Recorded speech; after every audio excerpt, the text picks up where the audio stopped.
All right, what's going on, Max Doubles League?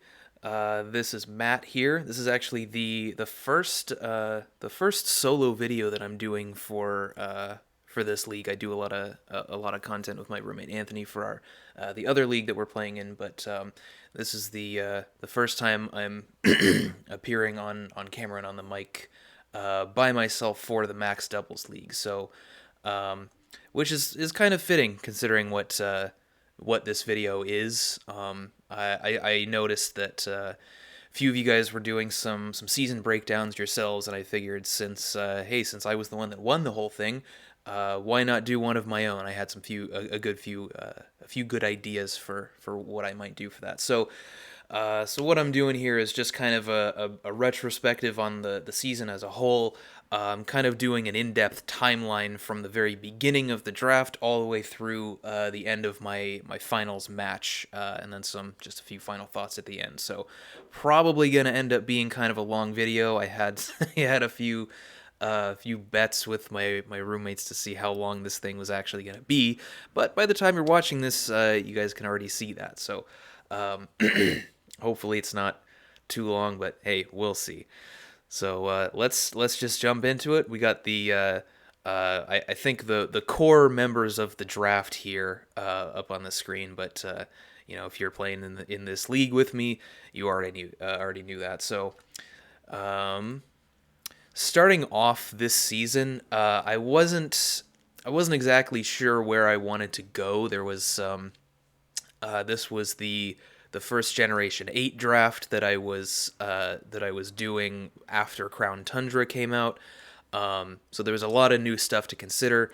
As you can see, all three of these Pokemon that were the main three that were on my radar were new additions in Crown Tundra. So um, kind of my plan for going into this draft was to just focus on the first pick and then kind of plan from there. I don't really like the idea of kind of planning out your entire draft from the beginning, because you're just asking to get sniped, especially if you don't have backups, and if you're planning out kind of long term. And you maybe only have like one or two backups at each point. You're still just asking to get sniped. So drafting is not really something that you can plan for entirely in advance. You don't exactly want to wing it. Winging your draft is more just like picking something without really thinking about it, and then not really planning at all in the time that it takes to get back to you. For me, it was more like I had some picks that I had my eye on, and I had a few ideas for directions that I wanted to go with them, but it's not something that I really planned out, long term. Um, so my priorities really for the first pick were I was kind of weighing just sheer strength and also versatility. Versatility is something that's incredibly important in draft. If you have any draft experience, you know that. Being able to switch the modes or the coverage on your mons, or being able to just do different things with them and make them adapt to the matchup is really huge. So that's kind of what I was focusing on. And these three Pokemon down here were kind of my top three picks. I had a few others in mind, but these were the main ones I was focusing on. Uh, Tornadus Incarnate was probably my number one choice, because I felt like it had a lot of potential in draft that had yet to be unlocked. There were a couple of things, a few interesting things I wanted to do with it, which I didn't end up getting to do, but we'll get to why that is a little bit later. Glastrier is an obvious choice. It's as far as sheer strength goes, that's kind of the number one Pokemon you want to go to when you're dealing with what's on the board for Series 7 VGC. And then Tapu Fini is kind of a mixture of the two. It has amazing stats and a lot of versatility as well. I really was not surprised to see Glacier and Tapu Fini get picked super early. That's kind of what I expected. Tornadus was a more unassuming pick that I thought might still be there by the time it got to me. So it was the one I was focusing on a little bit more. Um, and lo and behold, it was there when it finally got to me. So I was a little bit late ish in the draft. I think I was maybe like 7 or 8 out of 12. Um, so yeah, Tornadus ended up being my first pick for tier 1. As you can see over there, if you played in the league, you know that you have 3 tier 1 slots, 3 tier 2s, 3 tier 3s, and 2 from the bottom tier 4 over there. So Tornadus, it was something that I was looking for something versatile and for something with more options that didn't really seem as obvious in the VGC meta. Tornadus was in VGC. It's just been this kind of this tailwind bot with some damage output and some support. But I had a lot more in mind with it. So I picked it partially because it was extremely versatile. It can go physical or special. I thought that the physical Defiant variant was a little bit underrated and underexplored, which makes sense. You don't generally want to do that in VGC. If you're doing that in VGC, it makes much more sense to go with Thundurus rather than Tornadus. It's got a mixture of support and offense. It's very fast. It's got good stats on both the physical and special side, and it's got prankster stuff mainly for Tailwind, but it has a few other things it can do with prankster. Taunt especially, and Rain Dance is really nice. Doesn't have the kind of deep status move pool that a lot of other prankster Pokemon have, but it's the prankster moves it does have are very, very good, especially Tailwind. There's a reason it's mainly used as kind of a Tailwind bot in VGC, especially now in Series 8. Not that that's lasting very long, since we're changing to Series 9 in like a week now, but and it's just Tornadus is just very splashable. You can kind of throw it on virtually any team, because really anything can benefit from Tailwind, which is the main thing it's doing. Priority Tailwind with the dynamic speeds in Generation 8 is just incredible. It's one of those just super easy to use priority moves that's often hard not to use. It's stuff like I would kind of liken it to Grassy Glide on Rillaboom, or like or Brave Bird or Tailwind from Talonflame, more in Generation 6 now that rather than now. But yeah, there's just a lot of different directions you can go with Tornado, so it doesn't really pigeonhole you into one particular area. But it is not quite as versatile as I originally thought. Mainly, I kind of wonder if that has to do more with my team rather than what Tornadus is like. But I suspect it's more just a symptom of the prankster Tailwind mode just being too good to use anything else. But even so, there were some times that I didn't actually use that. It's actually a pretty decent max option some of the time. I did max it a couple of times. Only one time I was really successful with it, but yeah, I mean it's an all around good Pokemon. Prankster Tailwind is always good, especially in Gen 8, and you can take a lot of different directions with it. But I ended up going kind of with a more obvious second pick. If you are at all familiar with the VGC Series 7 meta, especially the early meta, you'll know that Tornadus and Metagross was a pretty common combination. Brutal Swing to activate Metagross's weakness policy is was a big thing in that meta.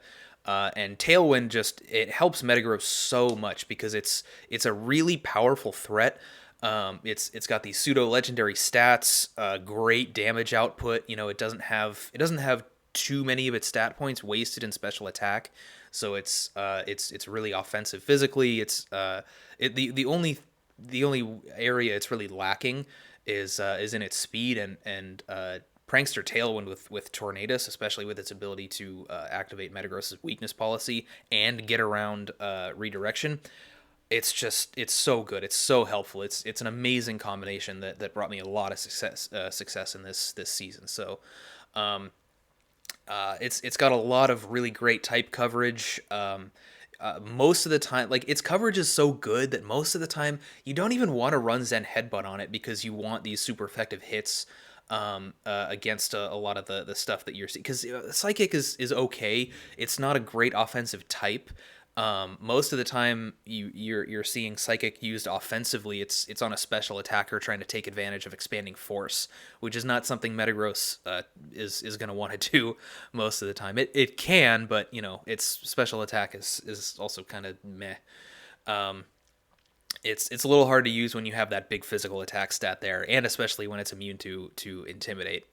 Clear Body is an amazing ability, partially because of Intimidate, and partially because of Dynamax moves. Having a Dynamax Pokemon against opposing Dynamax Pokemon, where its own stats can't be lowered, is amazing. But so all of that, I guess the only thing as far as the type coverage goes, the only thing I was looking for that it didn't have was Fire Punch. I would have really loved to see Fire Punch on Metagross in a couple of matchups, but you make it work even without that.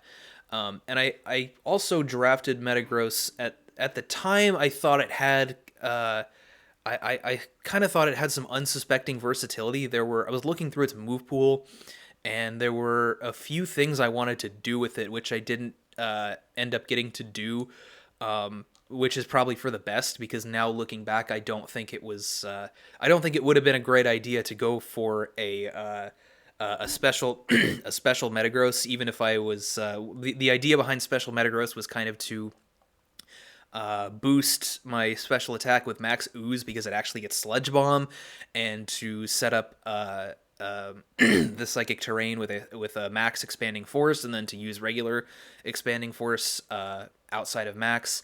And I was also looking at support Metagross potentially, because it does get Screens and Icy Wind, which are if you're if you're looking for a good support Pokemon and you're thinking, oh, this thing gets Screens and Icy Wind, it's probably pretty good, but Metagross doesn't do that quite as well, with especially since it's not that fast. You generally want those things to be going first, but and you're also you're losing out on the offense that Metagross has if you're using that kind of a set.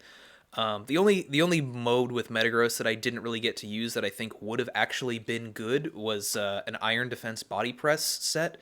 I did mention in the server that I was planning to use that against Hunter if he and I ended up playing in finals, because he was in top 4 against Maxwell, but it didn't end up happening. Would have been cool if I got to do that, but yeah, the idea there was I wasn't really sure exactly what kind of set I was going with. I was for sure using Iron Defense though.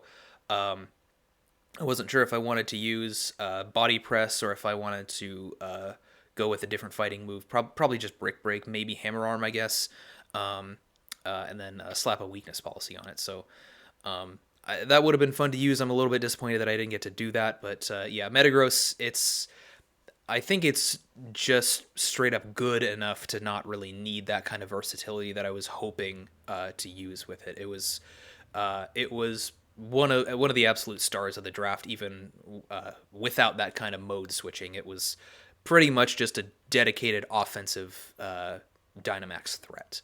But that's kind of all it needs, because it's so good at doing that, and it's one of these Pokemon that's it fits into the same category, I think, as like Glastrier or Galarian Moltres, where like even when you know what it's going to do, it's very hard to stop, and that's just very powerful. Going into tier 2, I actually decided to skip my last tier 1 temporarily, of course. Going into the 3rd round, I wanted to start off my Fire, Water, Grass core. I noticed that most other people were filling out their tier 1 spots, and I was kind of toward the end, so I figured if I was able to potentially save that tier 1 slot for the end of the draft, I could get a jump on some of these lower tier mons a little bit before other people did. So I had kind of this Fire, Water, Grass core in mind. What I wanted the end result of this core to be was I wanted Tsareena, Entei, and Inteleon. I thought that would be a really nice core. And Tsareena was the one I ended up picking first. I thought that it was mostly pretty high value because of its mostly because of Queenly Majesty. I know that it's something that Serena is something that Maxwell liked to use in the first season, and I thought that he especially might like to go for it as his grass type, so I wanted to pick it up early, especially considering how like I think he did pretty well with it in the first season, even maxing it a couple of times, which I kind of wanted to do here, but that didn't end up panning out. But yeah, it just has a really nice mix of offense and support. It's got a great attack stat. It has pretty good support options. It's got screens and helping hand, taunt even. It's got U-turn if you consider that more of a. It's kind of a support utility move unless you want to use it for a max bug. And it's just a really I call it a high value bullshit denier or a bullshit stopper. When you have it on the field, it just stops any like prankster shenanigans or prevents your opponent from going for fake out. It's just a really nice stop to a lot of things that can just disrupt your team. And then even if your opponent's got something like a Mungus, for example, which nobody had this season, but there were still sleep options. Sweet Veil was nice to prevent that. So I wanted to pick this one up first because I thought out of those three, the Tsareena, Entei, and Inteleon, I thought this one was probably most likely to get picked up first. Next was the Entei. I chose this over Inteleon mainly because I felt that water types in general are just very very plentiful. And I figured I had decent backups for Inteleon, which was I was kind of right and kind of wrong on that. But Entei, I figured was safer to pick after Tsareena because it seemed a little bit unassuming. I don't think it was a big thing on a lot of people's radars, but it was something that I wanted to explore, and I felt it was just a cool Pokemon that it originally popped into my head mainly because of the bulldoze stuff with Metagross. I figured it was good for that, and it was also good just to have as a very solid fire type. If you played VGC back in 2017, you might remember the Bulldoze Salamence combination with Weakness Policy Metagross back then. This is kind of the same idea, except it's just better. For one thing, because obviously we have Dynamax now, which buffs Metagross like crazy. But also because it's the Entei here is just as fast as Metagross, and it has access to inner focus in a VGC format now, so fake out can't stop this setup. So it's really nice for just slowing your opponents down and activating your Metagross at the same time. I'm actually kind of surprised that it took me until like week 8, I think, to bring this thing out and actually use the Bulldoze combination. But it was just it was surprisingly good for other things before then. Entei just ended up being a really solid, like all around solid Pokemon. It's got decent type coverage. It definitely could be better, but it's nice to have stuff like Stomping Tantrum and Crunch and Iron Head. It's like I said, inner focus, very solid ability, especially now that it blocks Intimidate. It was so nice to have, and it's just really safe.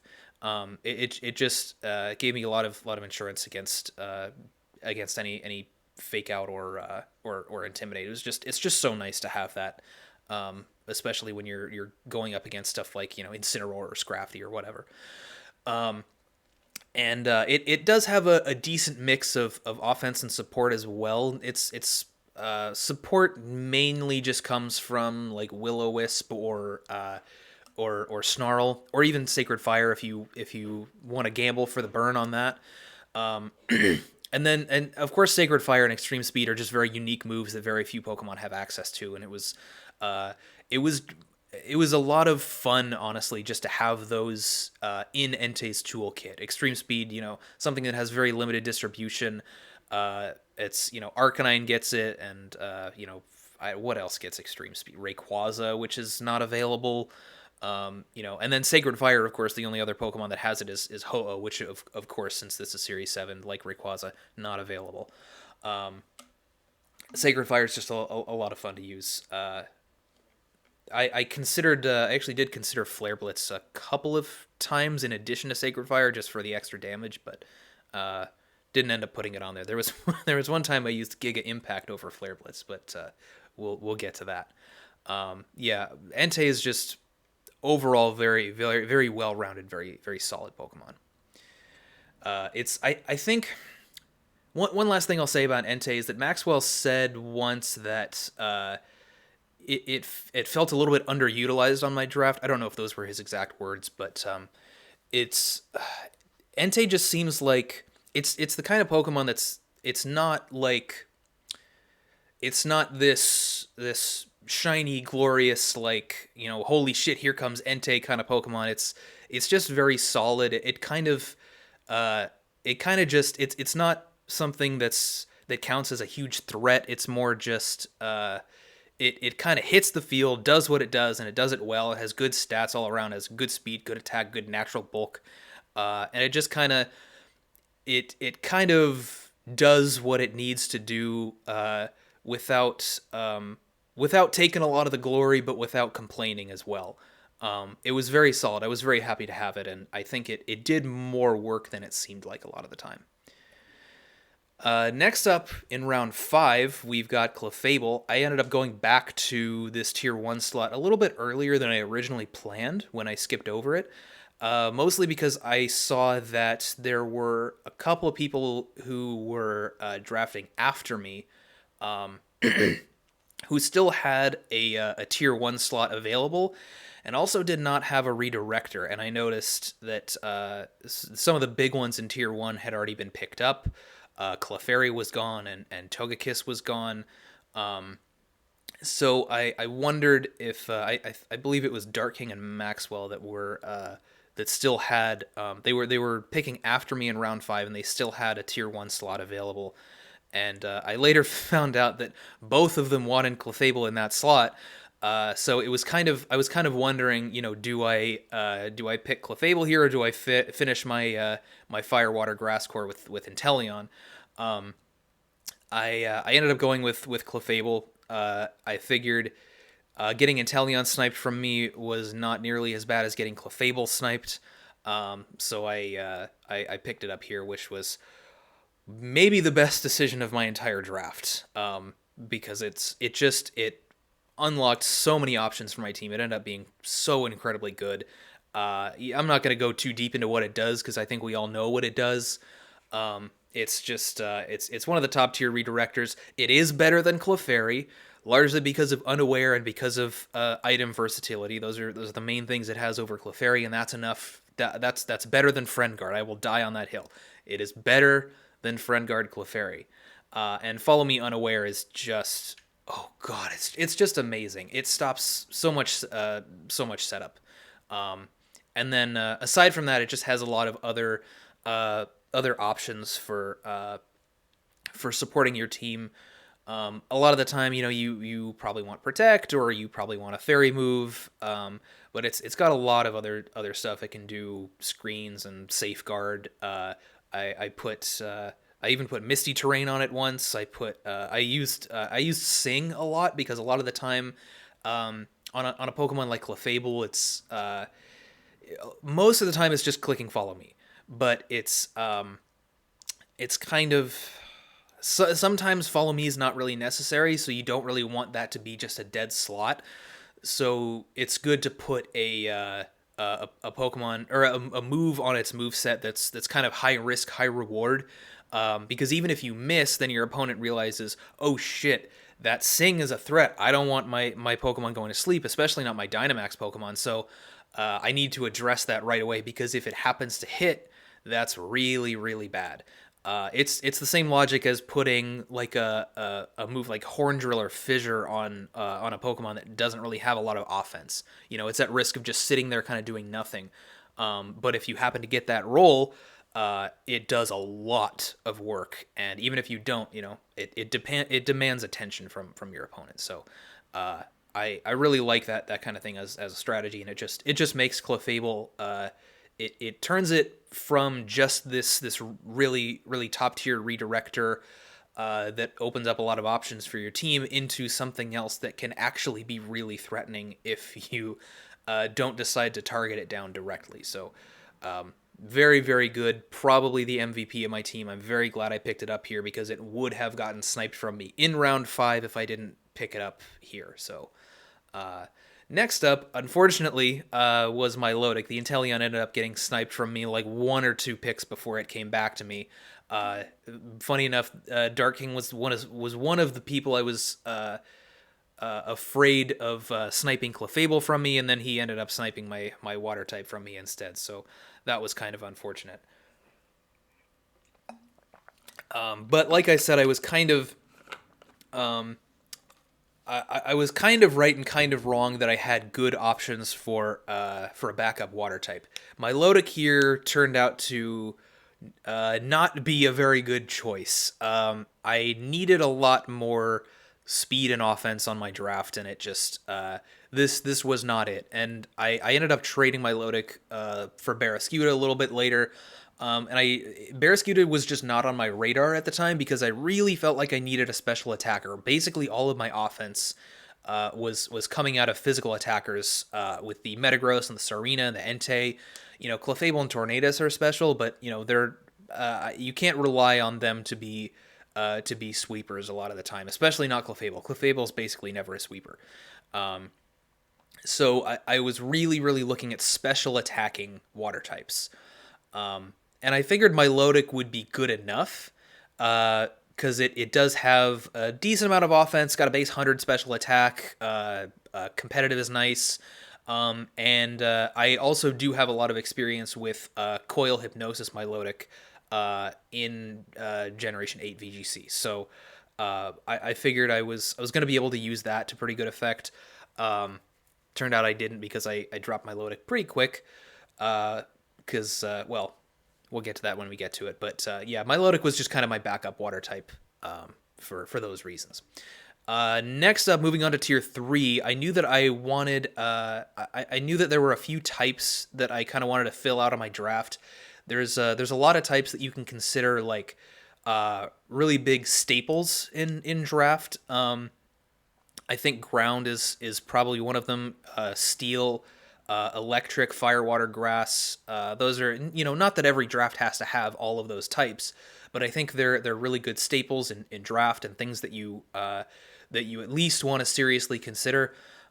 There's a few other types, maybe ghost or dark or flying, fighting that are kind of borderline staples. And then I feel like there's some other types like ice or poison or bug that just kind of, if you don't have one of those, it's probably not a problem.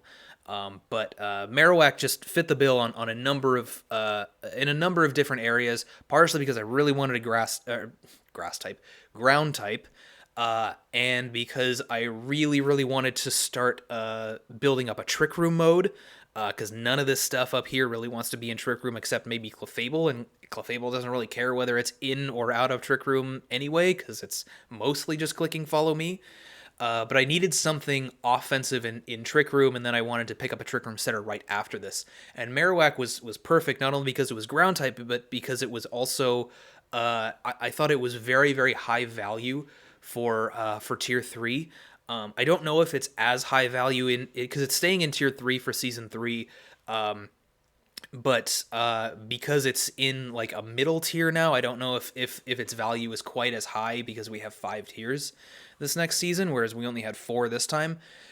But yeah, given how absolutely insane its damage output is with the thick club hitting the field right away, and how good it was in Trick Room, it fit a lot of the stuff I was looking for. And I'm really, really, really glad I picked it up when I did. It was a great addition to the team. It did basically everything I was hoping it would, except maybe sweep in Trick Room, because I didn't really end up using my Trick Room mode very much on this team, mostly because I didn't have to, so that's no fault of Marowak's really. But it's even I even ran it as part of my fast mode with Tornadus, because I think Marowak, more so than other slow Pokemon, is really good at switching to a fast mode. Especially with Tornadus, with the Prankster on the Tailwind, you can Earthquake next to it while you Tailwind, and because its damage output is so good just right off the bat, it's really nice to be able to just throw it out there, click Tailwind, and Marowak actually seriously does work. I don't feel like you could do that for a lot of slower Pokemon, except maybe something like Tyranitar can do it because it has a really high attack stat already. But if you're gonna do that with a Pokemon, you need it to be very offensive, just straight out of the gate. And Marowak was surprisingly good at doing that. I don't think it's going to be able to thrive that way on fast modes on a whole lot of teams, but next to Tornadus, God, it was so good. It worked really well.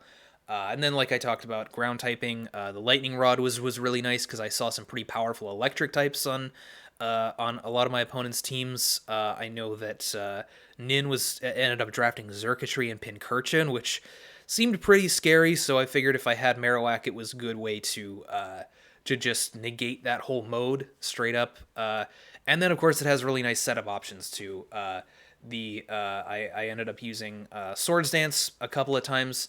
And even I considered Curse a couple of times as well, just to try to get around some slower Trick Room modes.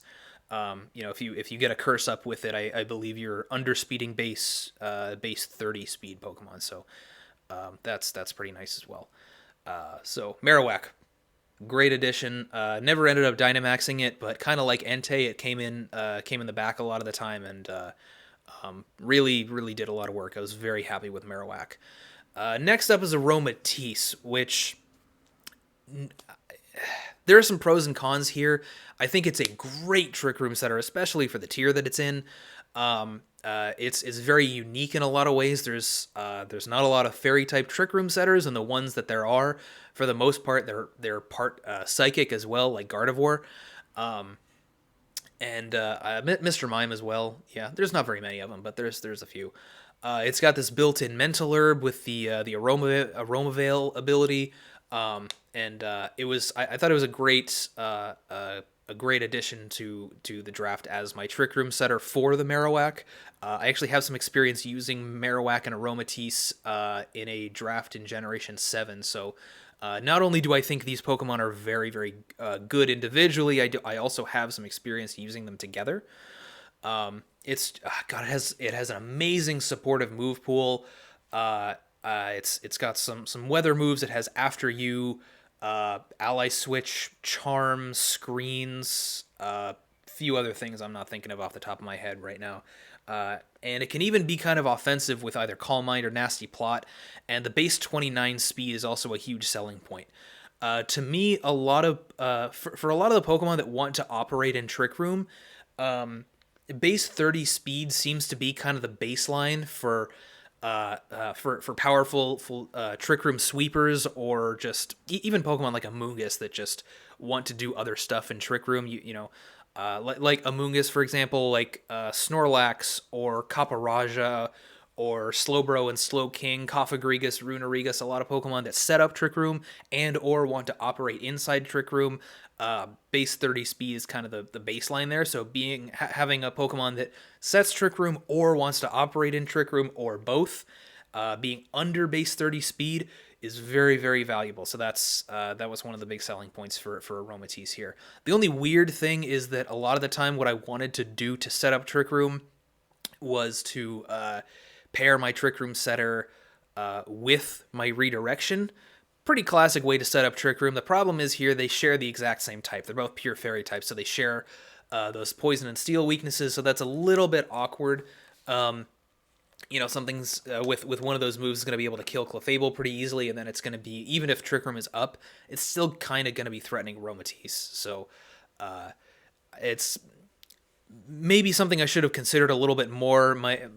Given the options that were left in Tier 3 at the time, I think it was kind of just between Aromatisse or Cofagrigus. I don't know that. I think I ended up trading Aromatisse away in one of my transactions. I think I might have ended up doing the same with Cofagrigus, even if I had that. So I don't know if there was really a right decision there, but Aromatisse I think is generally better than Cofagrigus, and I think it's also something that's a little bit familiar to me, so it's what I went with for better or for worse. After that, I picked up Sneasel, which I'm not going to talk too much about it because I ended up trading it away first, and it never even hit the field. So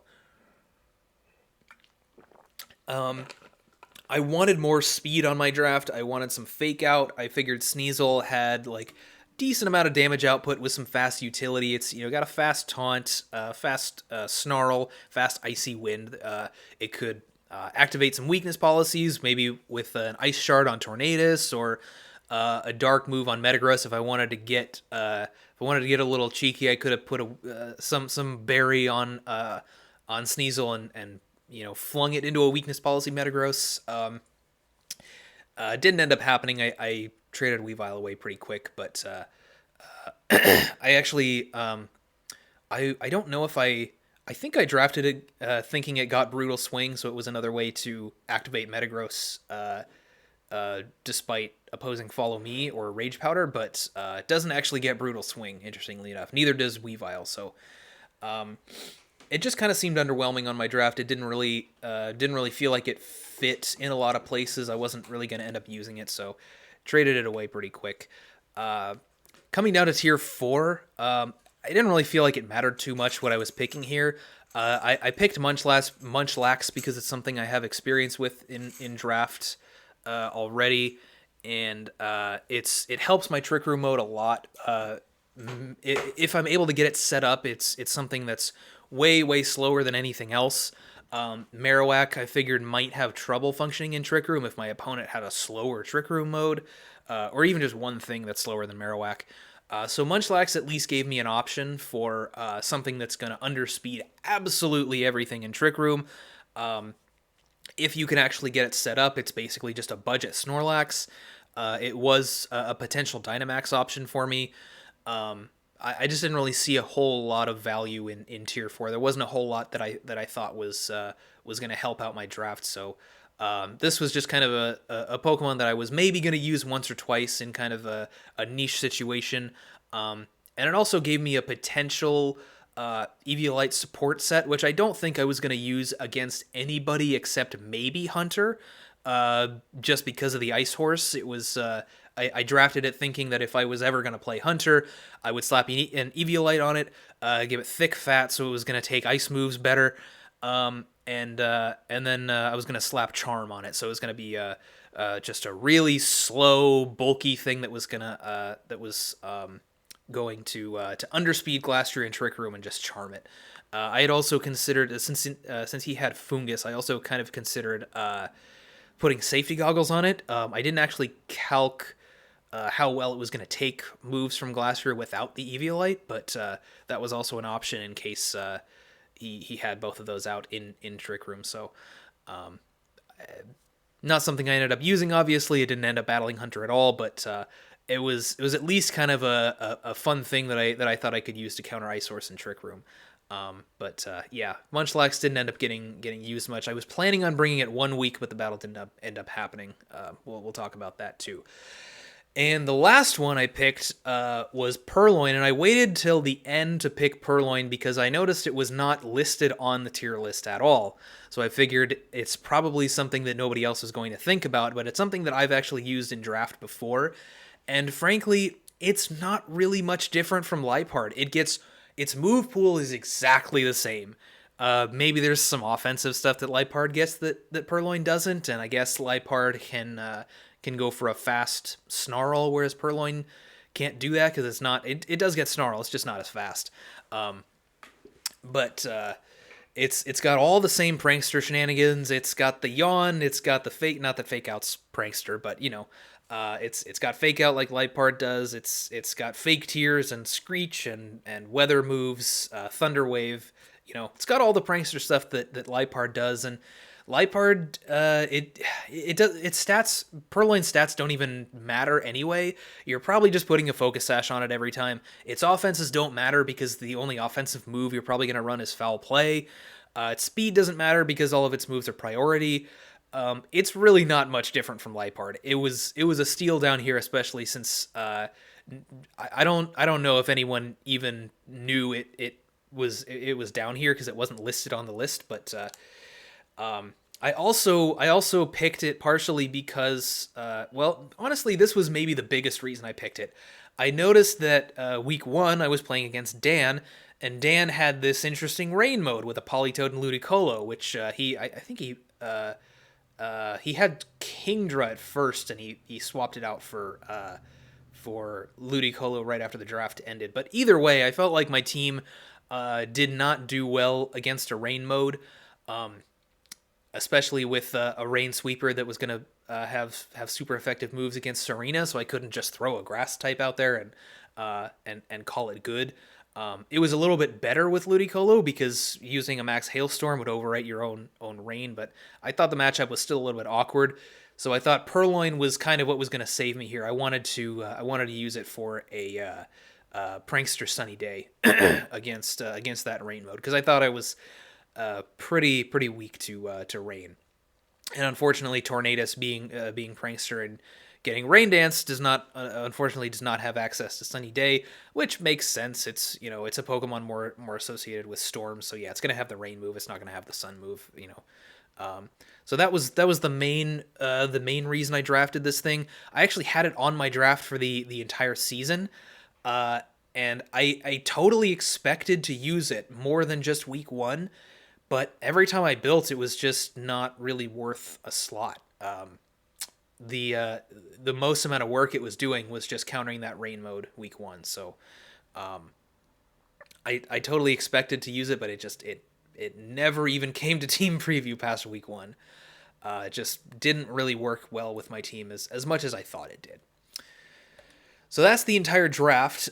These were kind of the main things that I got sniped from me. Obviously, the Inteleon, I talked about that.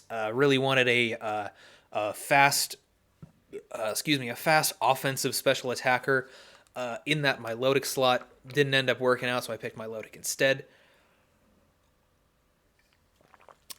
Tier 3, I really wanted Mienshao. Like I mentioned when I was talking about Marowak, fighting is one of those types that's kind of a staple, kind of not. It's not really a big deal if you don't have one, but I thought I kind of wanted one for this draft.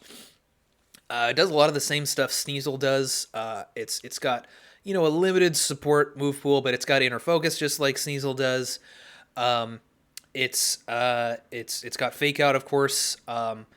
And one of the main things I wanted to use it for was a fast coaching next to Metagross, especially with an Assault Vest Metagross, especially because it can't get faked out. I did also consider Hitmonchan, which I believe was down in Tier 4. It's the only other thing I think that has Inner Focus and Coaching. But decided against it. Didn't really think Hitmonchan was doing much else, and more than anything, Hitmonchan was just lacking on the speed, whereas Mienshao wasn't. Hitmonchan would have been nice because it was still faster than Metagross, but I wanted to be able to get that defense boost up before some other fast-ish things were able to hit Metagross. So that's kind of what I wanted to do with Mienshao. I did want to. There was part of me that was a little bit disappointed that Burst ended up winning the wild card match because this was the Pokemon that I was going to take off of his draft in the pre-playoff transactions, but didn't end up working out, which was okay because I didn't really want to play Noah in top 8 either, given the my matchup against Rotom Heat. But yeah, Mienshao would have been nice. But I, did well enough without it. And then Beheeyem was the other Pokemon that Dark King sniped from me. I really wanted Beheeyem because I felt like in Tier 4, first of all, I felt like it shouldn't have been in tier 4. This thing in the absolute bottom tier is kind of crazy to me, and I wanted another Trick Room setter that had a better synergy with Clefable. I felt like I would have my Trick Room mode would have been a lot better with the combination of Beheeyem and Aromatisse. Because they're pretty different. They have different types. Beheeyem's a lot more offensive than Aromatisse is, and it works a lot better with Clefable. Having a Psychic type next to Clefable is just really, really nice because it soaks up those Dark and Bug attacks really well. And Ghost, at least it's not weak to Ghost. That's nice. So I felt it was a really good addition to my draft, and I ended up picking it up off of Dark King's team after the wildcard matches. So that was nice. I was happy to have it at least in playoffs. Never ended up hitting the field, but I at least brought it to team preview in finals, and it gave me a pretty nice Trick Room mode. So it was a little bit unfortunate I didn't get to snag it there. You'll see in my later transactions I was kind of floundering a bit to find a decent low tier Trick Room setter, and it just never really happened. Having Beheeyem on my team throughout the season would have been so much more helpful. But yeah, so those were my major snipes. There were a few other Pokemon that I was kind of looking at that were maybe backup choices or like some things I thought would be nice to have, but I wouldn't consider them major snipes, more like minor snipes. But these were the big three that I was missing out on. All right, moving into my matchups. This is my week 1 matchup, which was a little bit terrifying to me, mainly because of the Politoed Ludicolo mode. I thought I was kind of weak to. As you can see here, this is the one time Purrloin is coming. It does have that Prankster Sunny Day. The main mode here was just the Metagross stuff.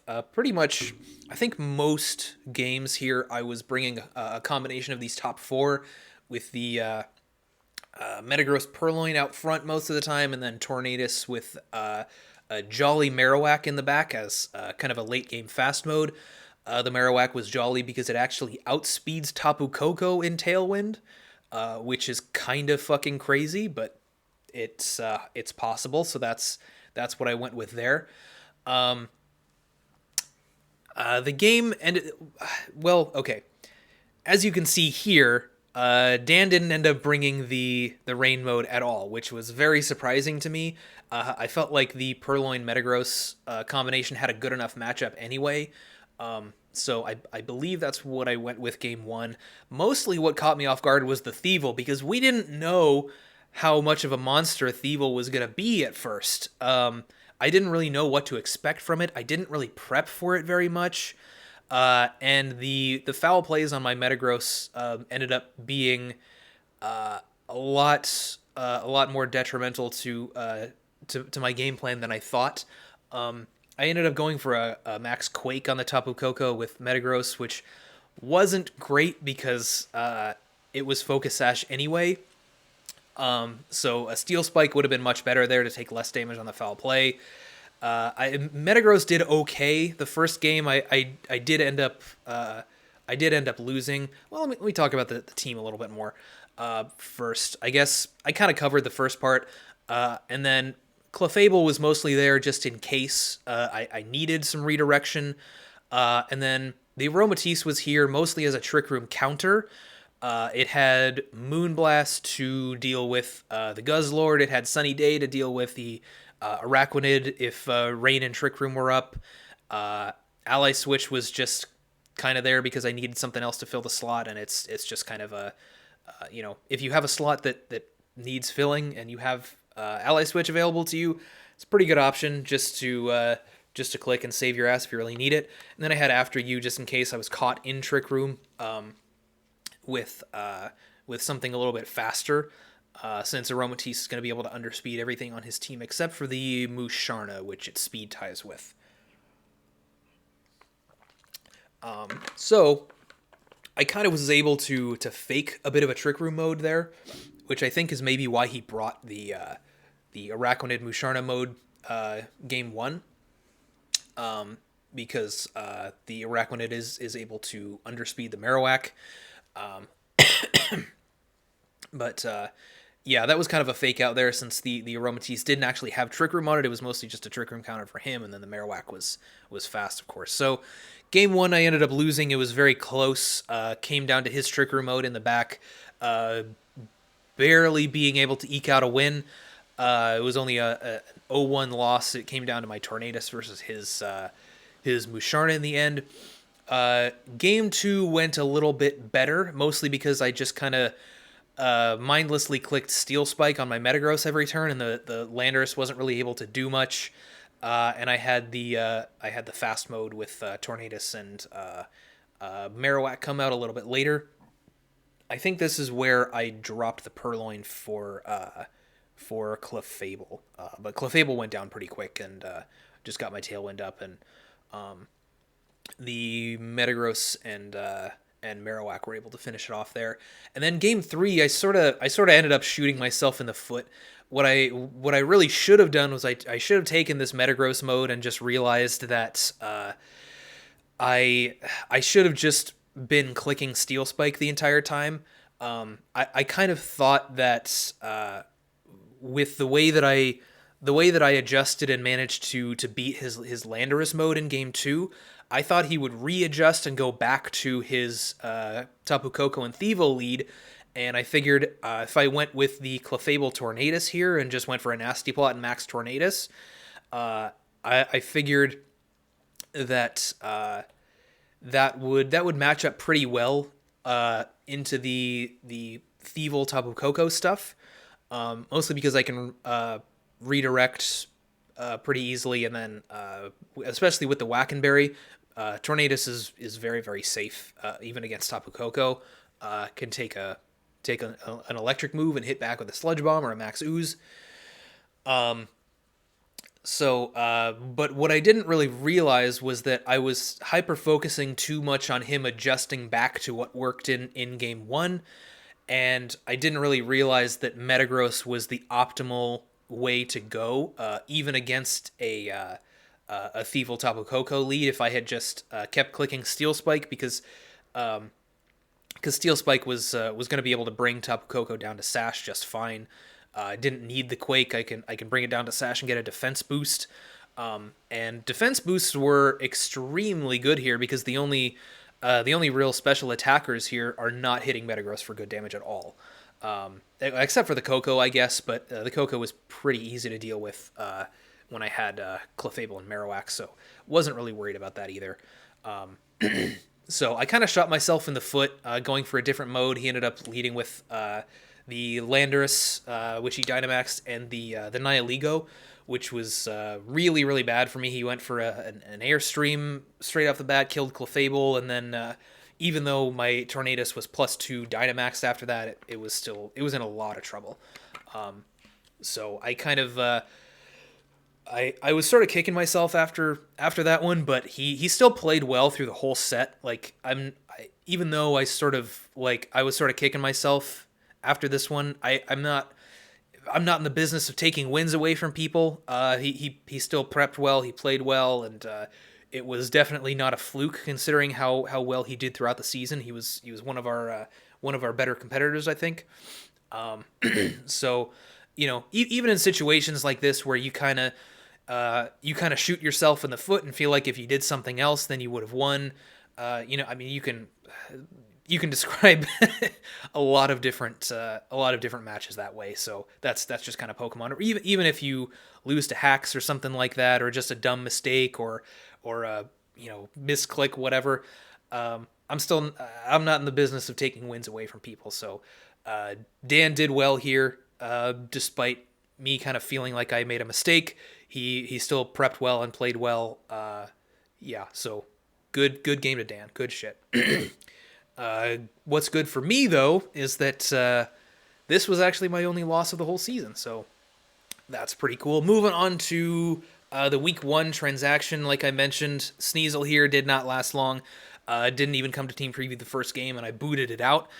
I thought that Boltund was just something that it was not really on my radar during the draft, I felt like I'm not even really sure why I didn't realize it was there, but it's pretty similar to Sneasel, honestly, in that it has an ability that deters Intimidate, although in a different kind of way. It still gives me a fast Pokemon in that slot. It still gives me some fast speed control, just Nuzzle instead of the Icy Wind. It still has about the same amount of offense. Sneasel's base attack is 95. Both of Boltund's offenses are base 90. And it's still it provides plenty of good support. It's felt a little bit more versatile because I felt like I could use it more physically and specially. Little did I know that offensive Boltund is actually kind of bad, even given both of its abilities that help it one way or the other. Yeah, and I also felt like electric is one of those staple types that you want on a lot of different drafts. It's not essential. I don't think any one type is essential. But it's one of those big staples, kind of like ground or steel or fire, water, grass. That's really nice, and I felt like my team benefited from a little bit of electric typing. So that was Boltund. I think it did end up coming to my week 2 match. It was actually pretty crucial there, but after that, it was I tried to build with it a number of different times, and it just it didn't work out. It wasn't nearly as good as I thought it was on paper anyway. In practice, just not great. So week 2, speaking of Boltund, this is my week 2 matchup. My lead here most of the time was going to be Boltund and Metagross. I didn't actually have to deviate from that. The first game here, Metagross, I felt like just had a really good time with a lot of what Burst had on his team. It had really great coverage, especially with the Stomping Tantrum. And I felt like it didn't really need an item that boosted its damage, like a Life Orb or a Weakness Policy, something like that. Partially because I had a fast Howl on Boltund, which was really nice. And also because I felt like it was really good at taking hits from basically anything that Burst had over here, except for the Metagross, or except for the Nidoking, which is why I put a Shukaberry on it. So that was, I think that was probably the optimal option against Burst pretty much every time. Had to deviate from that later on when I played him in top 8, just because he had Aerodactyl, so the Shukaberry wasn't going to be as useful with an Unnerve user like that. Most of the time, my mode here was Metagross Boltund with Tornadus and Entei in the back. Entei had a choice band here, mostly just for some calcs, and it had good coverage against a lot of this stuff. It was choice banded. Stomping Tantrum was really nice for Nidoking. Sacred Fire is just Sacred Fire. I think you pretty much have to have Sacred Fire and Extreme Speed on almost every Entei set.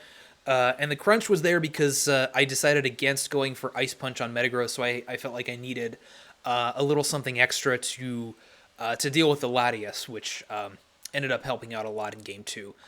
And the Tornadus was just incredibly good, not only for Tailwind, but because it was just slightly faster than Kartana, and also got access to Heat Wave, so the Heat Wave was pretty crucial here. And the Boltund was nice. It had I wanted to put a Focus Sash on it, but I felt like Tornadus needed it more.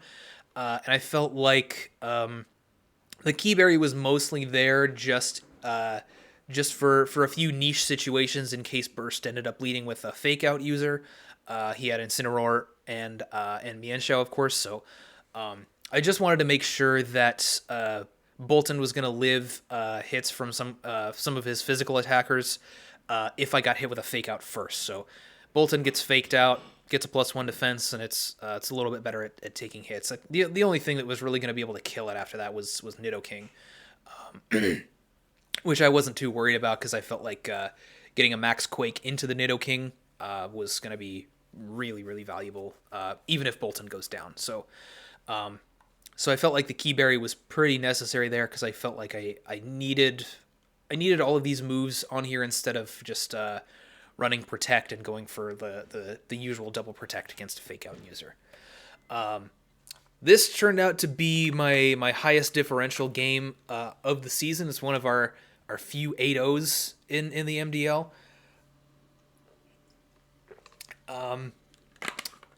The first game, it was a pretty straightforward case of just Metagross going in and doing what it needs to do.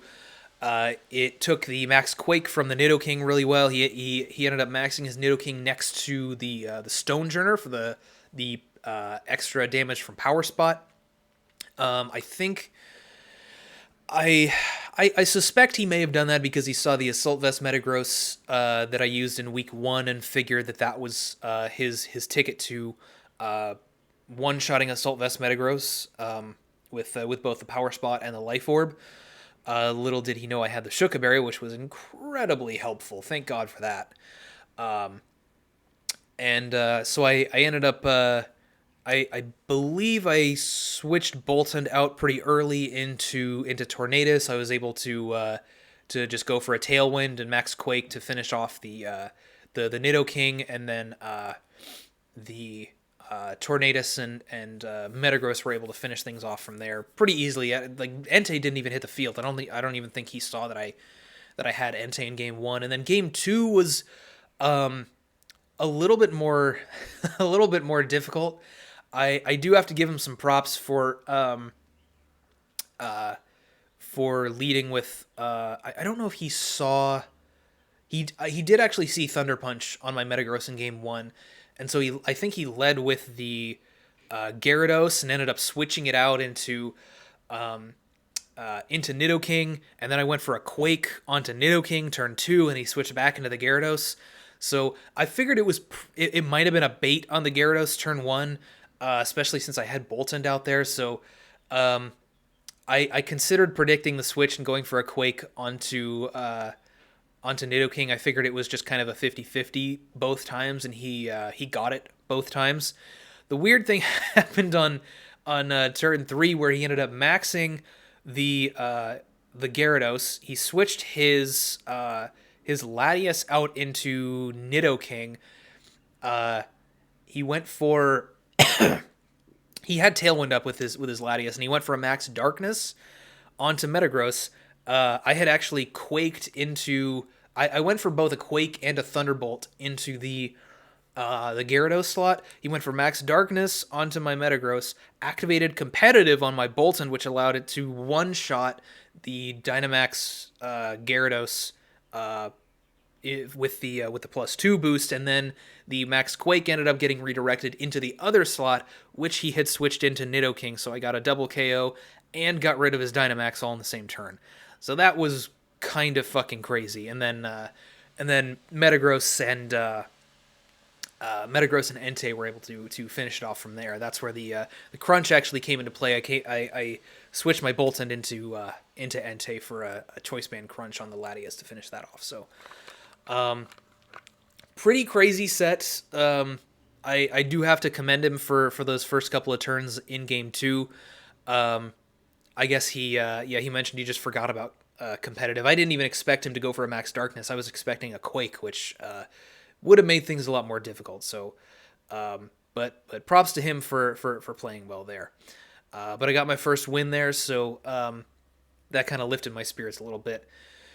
And then after that, I got rid of this god-awful Milotic. I brought it here in Team Preview mostly because, like, you have Milotic and you're going up against Incineroar. How do you not bring it, right?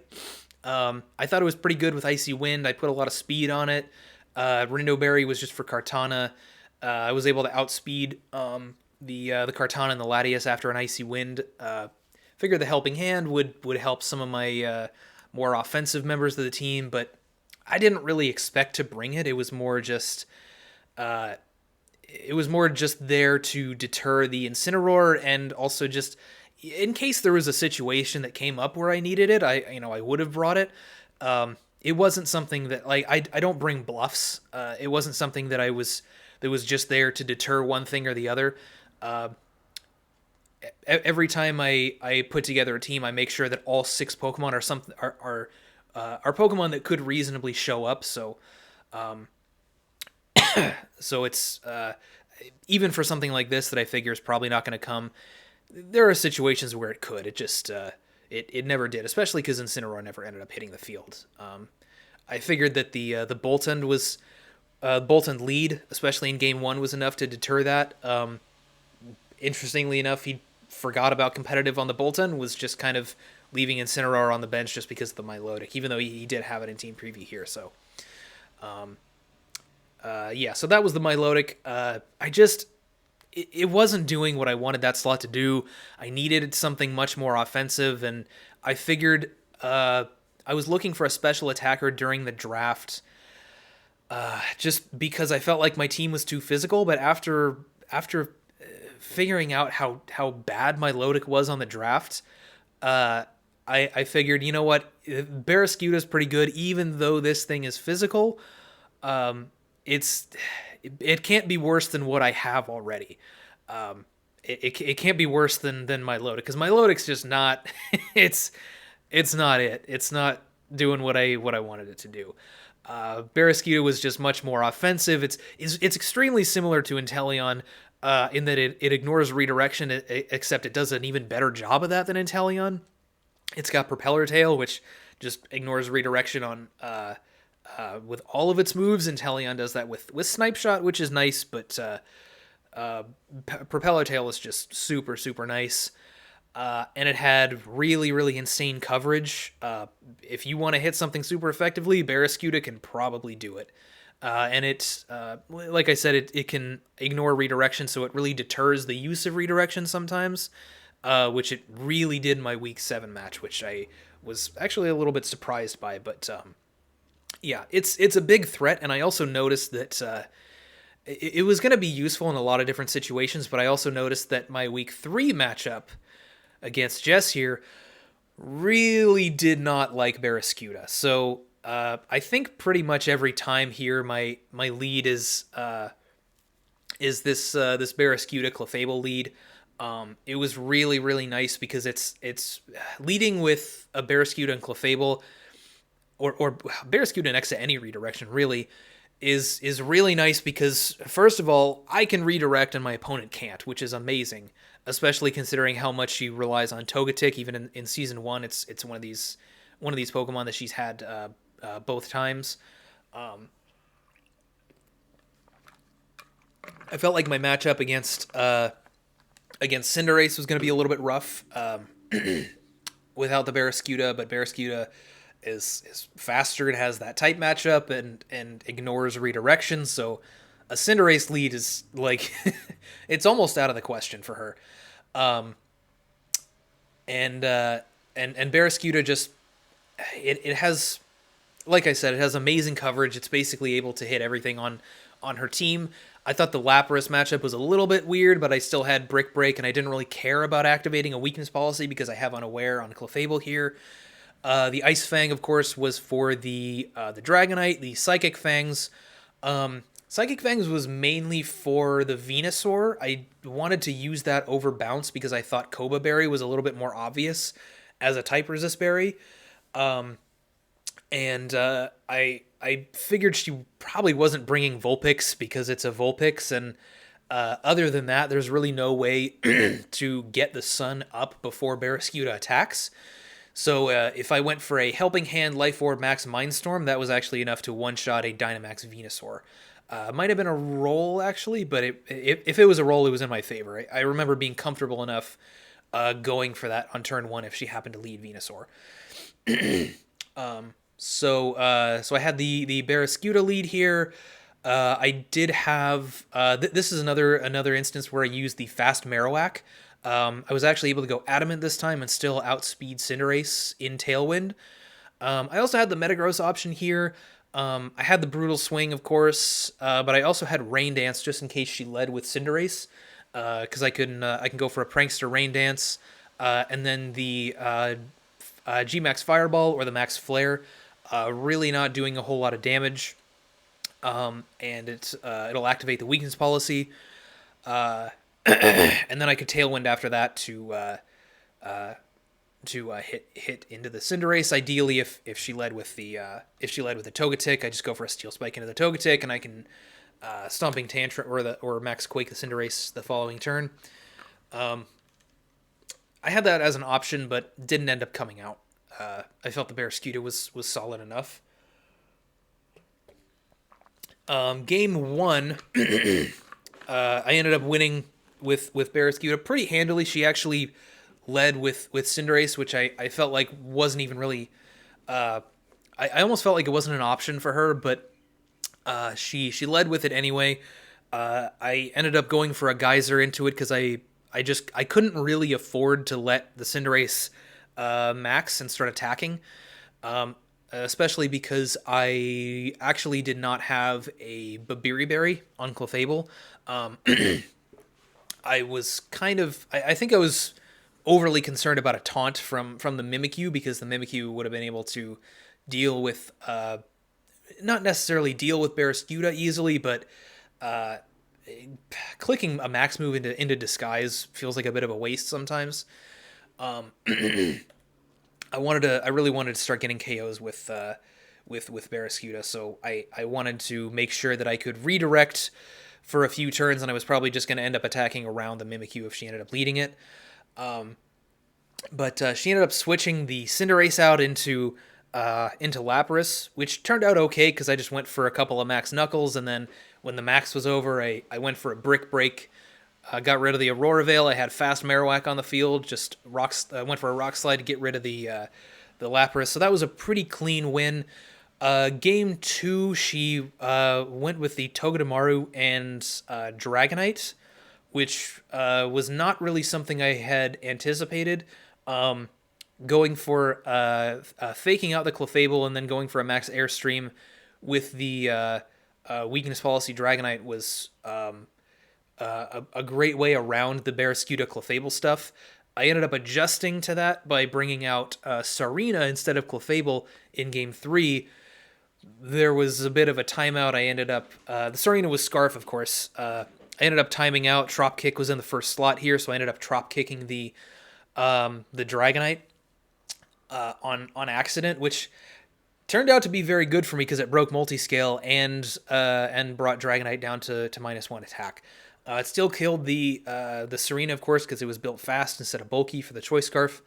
But of course, Stab Max Airstream, not too surprising. It's still going to kill, but yeah, that ended up helping me out a lot. I would have been in a tough situation if I wanted to double into the Togedemaru. I would have been in a tough situation if I ended up doing that, but I don't think it would have been unwinnable.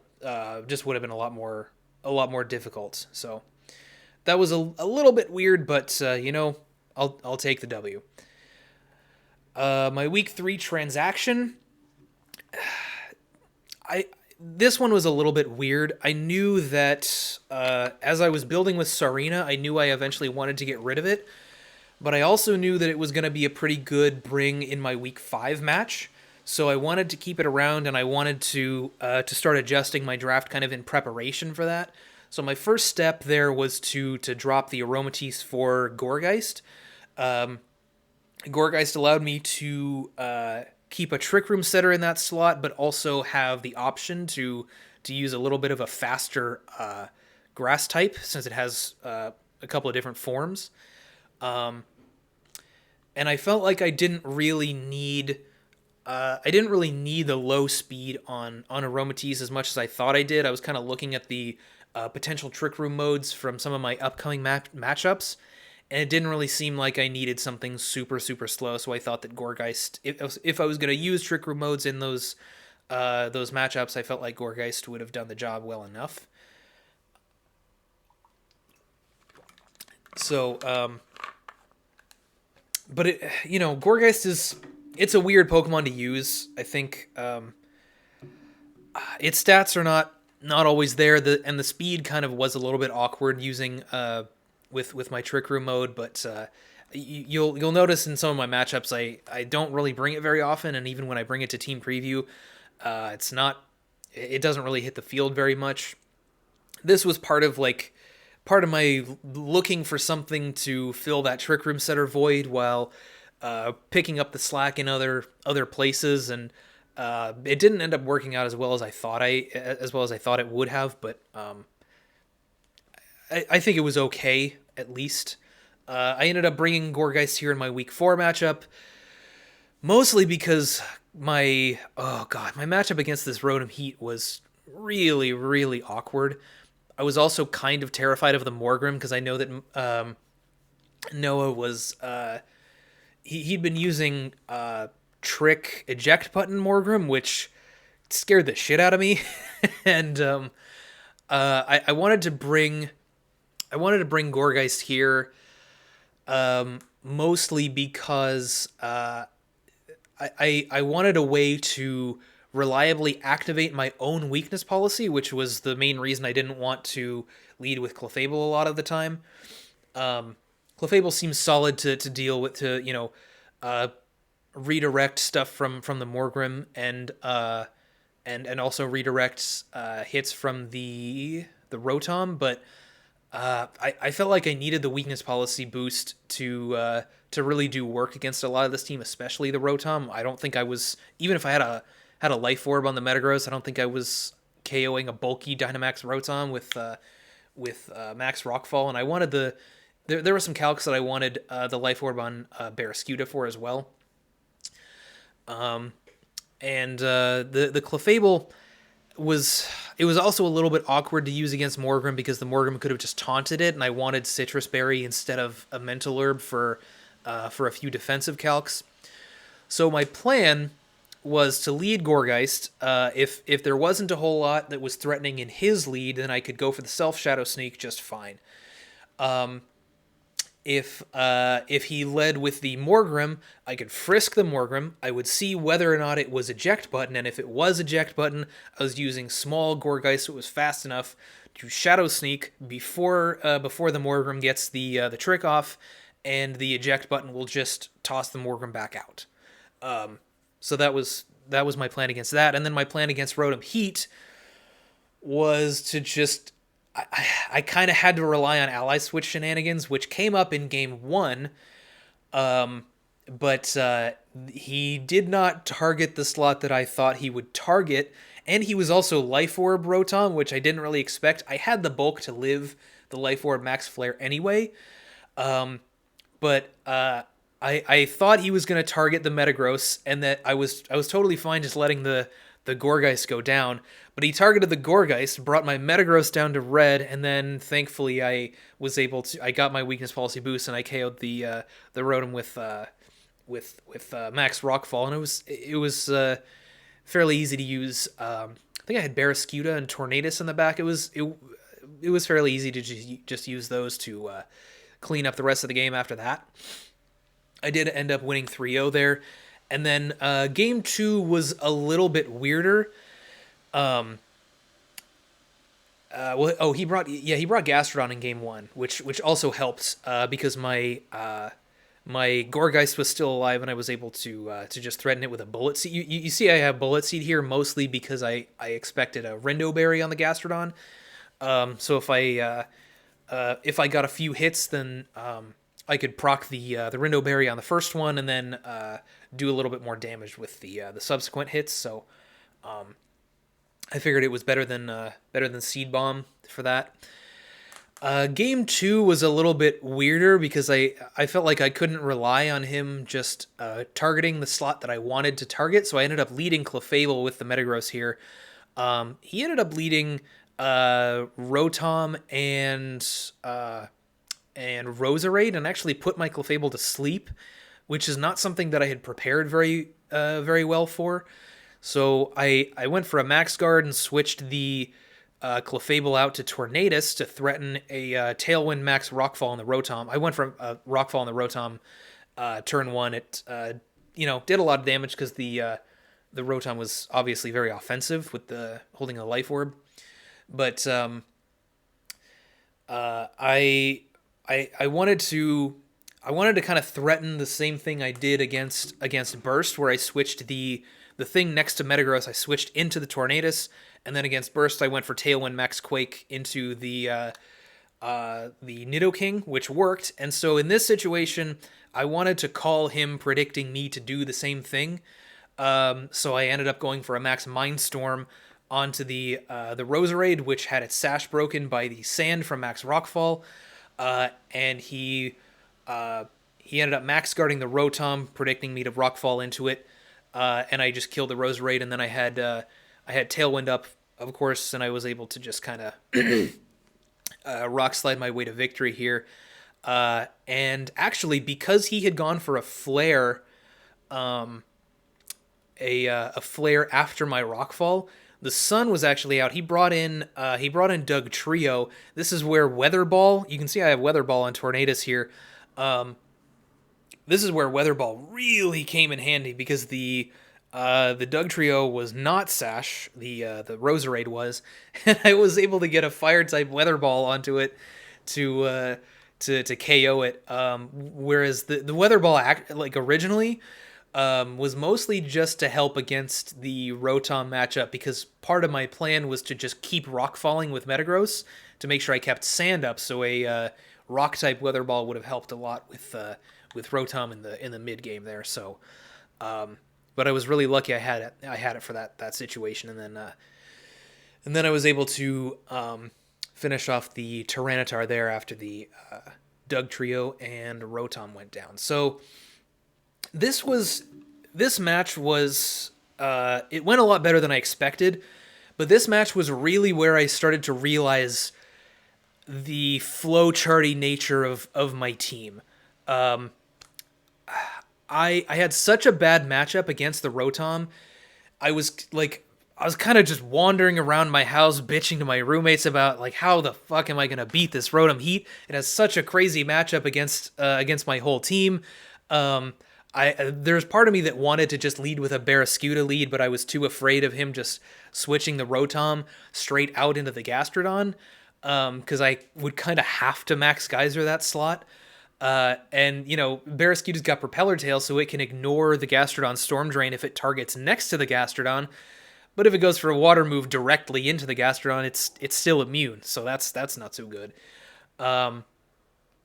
So I had such a tremendous amount of trouble here, and I was flowcharting.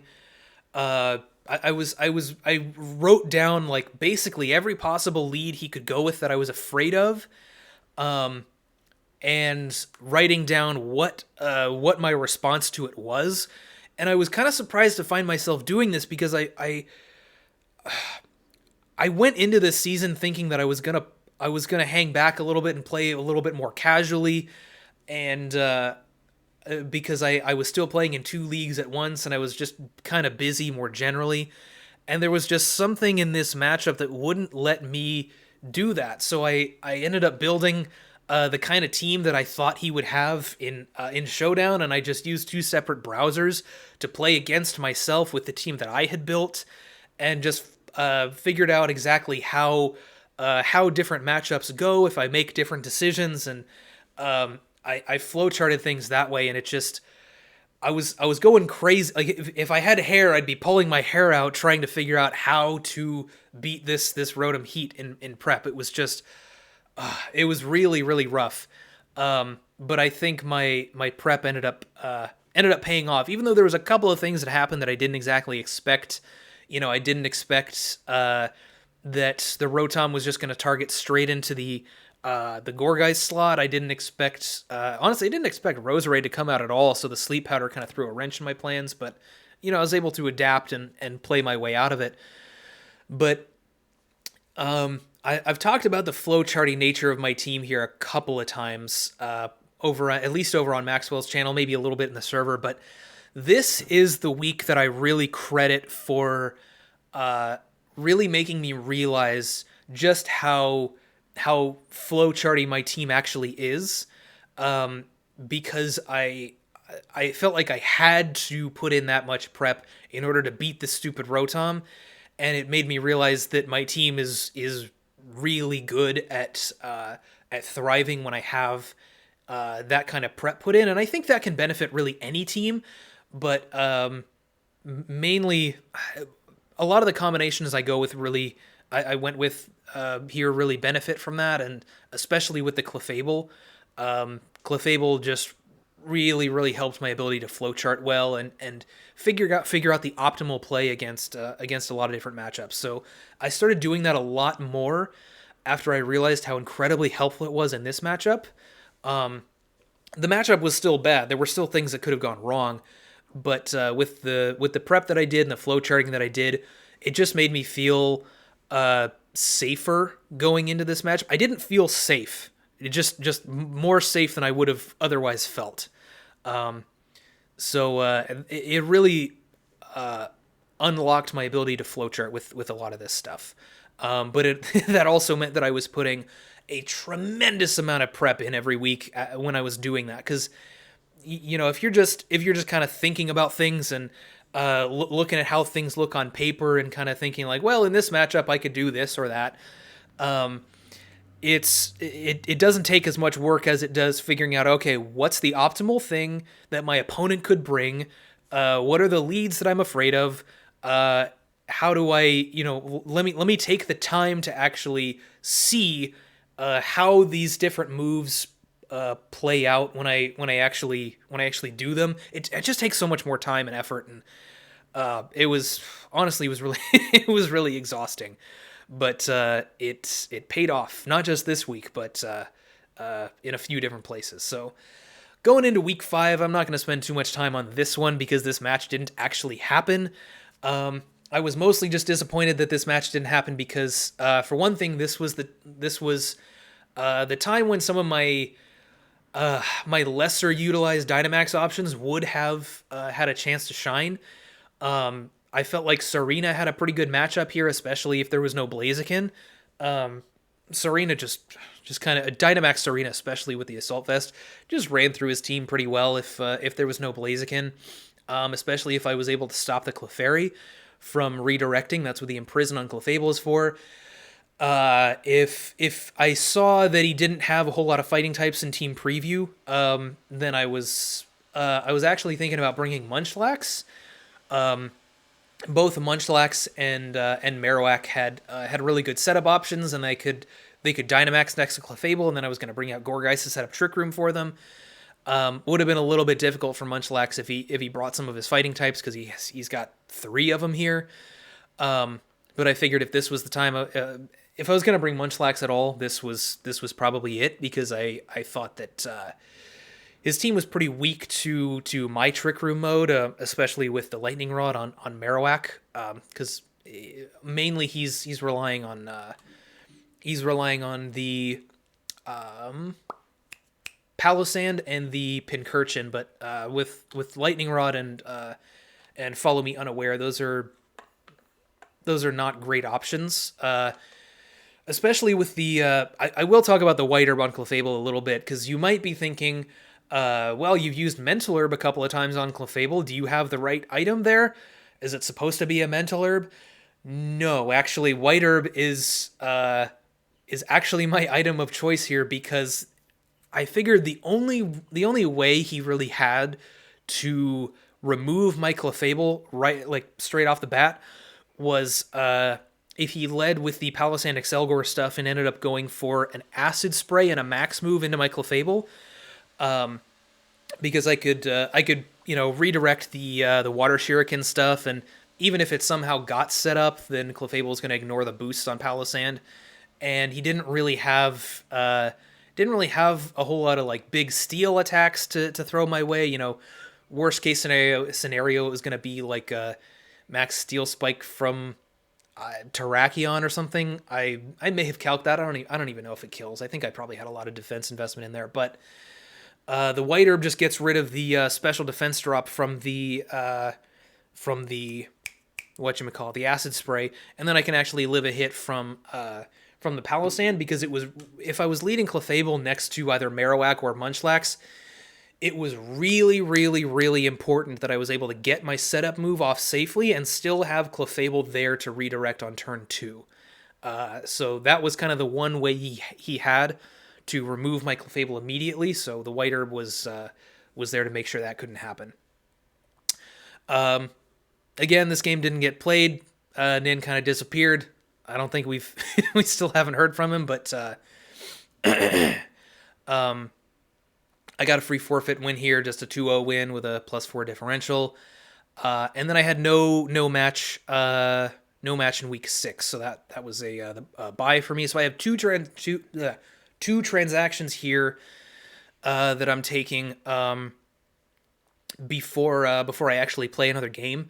This one I was dropping Munchlax just because I couldn't really see myself using it in a whole lot of other matchups. I didn't really, kind of like Aromatisse, I didn't really need the extra speed the lower speed, because I didn't really feel like a lot of my opponents had like slow Trick Room modes that were really, really threatening me. And I wanted a little bit more variety in my Trick Room setters, even though I now have 2 Grass type Trick Room setters.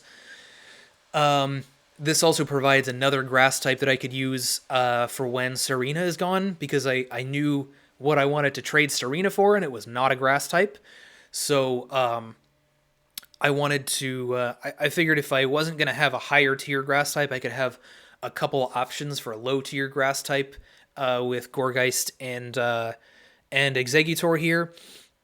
And I really just, since Beheeyem was not available, this was really just the last fully evolved Grass type Trick Room setter that I had available to me in tier 4, and it was not a great option, especially since it shared so many weaknesses with my other Trick Room setter. I would have liked to have a little bit more variety there, but this was kind of the best I could do. I even had trouble, like I brought it in a couple of matchups, at least in team preview, and I still had trouble prepping with it. It just wasn't doing what I wanted my Trick Room setter to do. It had too many weaknesses. Grass type Trick Room setters are a lot rougher to use than I thought. But it was kind of the best I could do, getting another Trick Room setter and another Grass type. So, and then this was the last transaction. I knew I wanted to wait to do this. Number 1, because I wanted to try using Tsareena in my week 5 match. And number 2, I knew that if I dropped it in the last week, nobody else could pick up Tsareena all season, and I just didn't really want to deal with it. Even though I didn't really have a whole lot of priority on my team, I guess it was just mainly the Purrloin, but I at least wanted to be able to use Purrloin safely if I needed it. Because Tsareena's it's just annoying. But more than anything, I just wanted to get rid of it for the Hydreigon here. I wanted Hydreigon because it has it gives me another option for a special attacker, because my team was so heavy on the physical attackers, which is something that I was talking to Ryan about this a couple of times probably. My team's tendency to lean physical is something that I'm surprised. I'm actually really surprised people didn't exploit as much, especially after I started getting rid of the stuff that deterred Intimidate. Like I got rid of the Milotic and I got rid of the Boltund, so people were a little bit more free to use Intimidate against me, even though I still had like Inner Focus on Entei and Clear Body on Metagross and the potential for a Defiant Tornadus. I still figured some people might want to use like at least Will-O-Wisp or like Reflect against me, so I wanted a special attacking heavy hitter, and Hydreigon had a really, really good type synergy with both Metagross and Clefable. Had access to Nasty Plot, which was definitely something I was planning on using, and I also figured it would have been kind of fun to use with a Trick or Treat combo, because the speeds work out really well with Hydreigon and with the small size on Gourgeist, because Gourgeist is base 99 in its small form, and Hydreigon is base 98. So what I wanted to do was just go for a Trick or Treat, turn something into a Ghost type, and go for a big Max Darkness on it. That would have been a lot of fun. I didn't end up getting to do that, but it was an option I had in mind when drafting the Hydreigon here. So that rounds out my transactions for the regular season. Of course, we get a couple more transactions prior to playoffs, but that's it for the season. Going into week 7, this matchup was it kind of caused me the same, roughly the same amount of stress as my week 4 match did, because I had just I felt like I had a terrible matchup against the Galarian Moltres, and I didn't really feel confident in just doing what I did against Noah, where I could just try to take a big attack and hit back with a super effective move against the Moltres, for a couple of different reasons. I felt like the the Moltres was much more likely to use a weakness policy than the Rotom was, so I felt like I could more easily take a Max Flare from the Rotom than I could take a Max Darkness from the Moltres here. So that was a lot scarier for my Metagross. And also because Noah didn't have any redirection, but Toxic's got Tangrowth here. I didn't expect him not to bring Tangrowth. You can see here in the team preview, there's no Tangrowth, which was a surprise to me.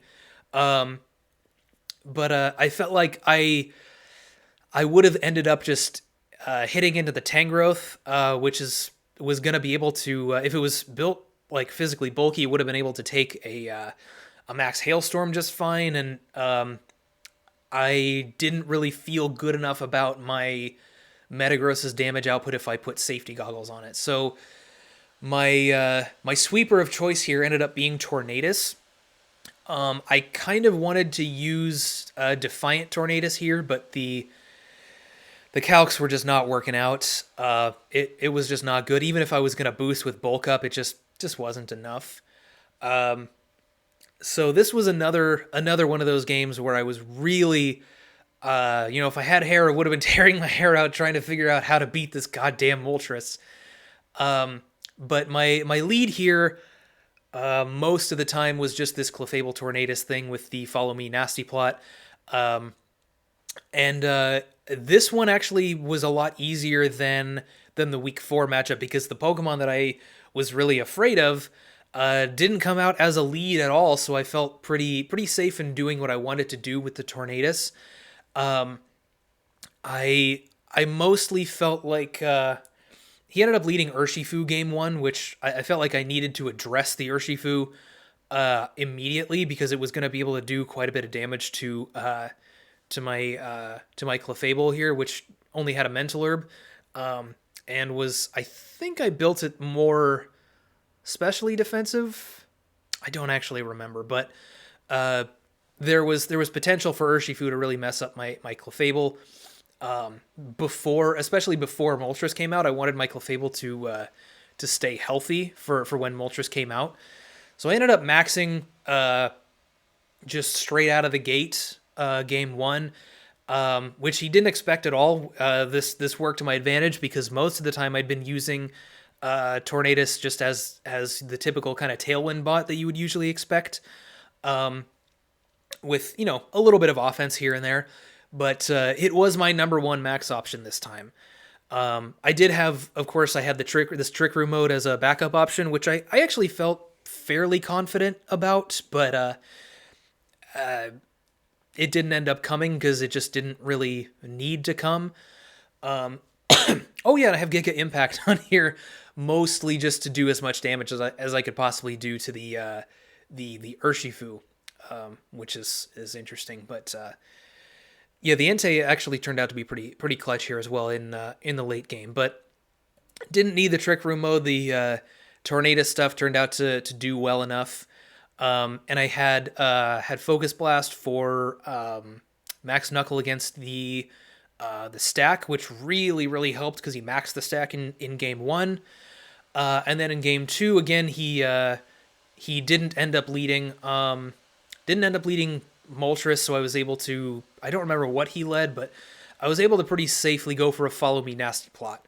And then Tornadus and the Barraskewda and Entei in the back were able to to sweep pretty well, even though he did max the Moltres in the late game in game 2. But we were able to deal with it, thankfully. So that one was a little bit. It was my easier of the two losing matchups, I felt, and I had a little bit more experience flowcharting here, and I felt a little bit more confident going into this game than I did going into my match against Noah, just because I had a little bit more experience there, and I felt like I got the flowcharty nature of my team down a little bit more, and I was leading with Clefable pretty consistently.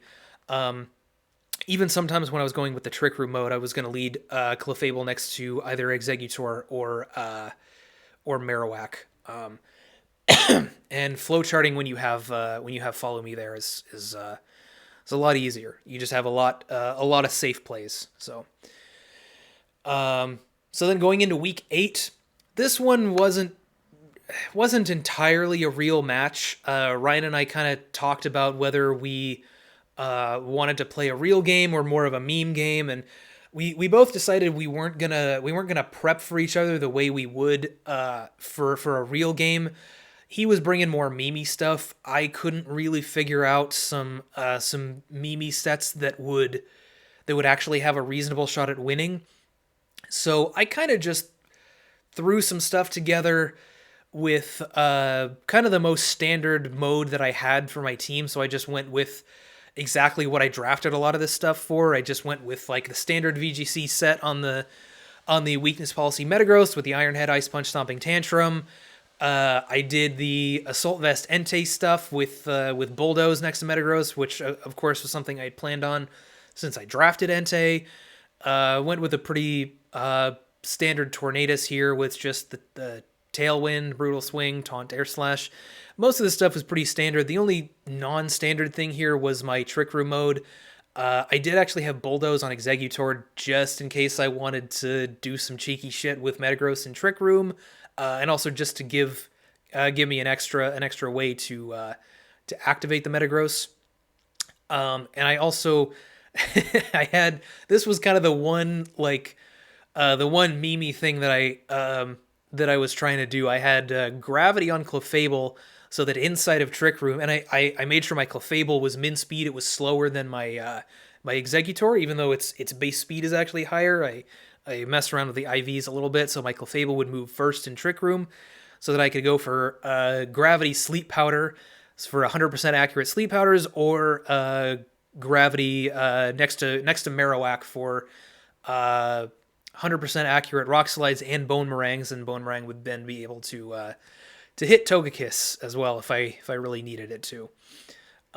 So that would have been kind of fun if I got to use it, but again, it's another case of the Trick Room mode being kind of the backup mode that didn't come out, mostly because the Metagross just rolled over his entire team because he didn't bring Heatran, which it makes sense because we thought that maybe we would see each other in finals, so we didn't want to do exactly what we would do in a real match against each other. We kind of wanted to hide our real prep, so he didn't bring his Heatran. He definitely was going to if we played in finals. But since he didn't bring it here, the Metagross just did everything that it wanted to do. It just I was able to activate the weakness policy and get a Tailwind up and just rolled over his team. So this was actually my last match in the regular season, because after this I had this win allowed me to lock into the first seed in my division, and my last match was against Dark King, who was pretty much locked into the last seed in his division. So my week 9 match against him didn't matter at all. So I actually just wanted to take a break. I was pretty burnt out because the way that I was playing and prepping this team was just exhausting, even though I had like a little bit of a break here in week 8 because I wasn't prepping the way that I usually do. I still felt pretty exhausted, especially because I was still playing in 2 leagues at the same time. So I was happy to take a break here and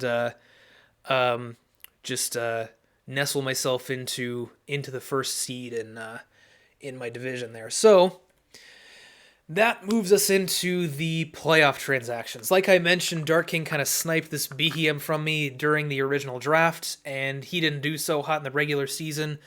And so I was more than happy to drop this Exeggutor for the Beheeyem. It gave me a lot more variety in my Trick Room setters. It had, oh god, the defensive typing is just so much nicer. I hate grass types now after using after using Gourgeist and Alolan Exeggutor. I mean, they're okay. Grass types are still okay, but they just have so many weaknesses, and it's just hard to use when both of your main Trick Room setters are grass types. Not only are they sharing all these weaknesses, but they have so many of them, and having a secondary typing for both Gourgeist and Exeggutor just made it even worse. The dragon typing, yeah, it helps with the fire weakness, but who cares? It makes you more weak to ice, and it adds fairy and dragon weaknesses. So defensively, it's just worse than pure grass. And Gourgeist, it's kind of the same thing. The ghost typing helps you patch up the poison weakness a little bit, but who cares? You still, and the bug, I guess, but poison and bug are not big types anyway. You still have the other three big grass weaknesses, and then it just adds ghost and dark on top of your weaknesses, so it's not really helping. Beheeyem is just so much nicer because it only has the three weaknesses from Psychic. It works really, really well next to Clefable. If I want to lead Follow Me Trick Room, the type synergy between Pure Fairy and Pure Psychic works out pretty well. And it's a little bit more offensive, I think. It does actually have the same base special attack as the Alolan Exeggutor, but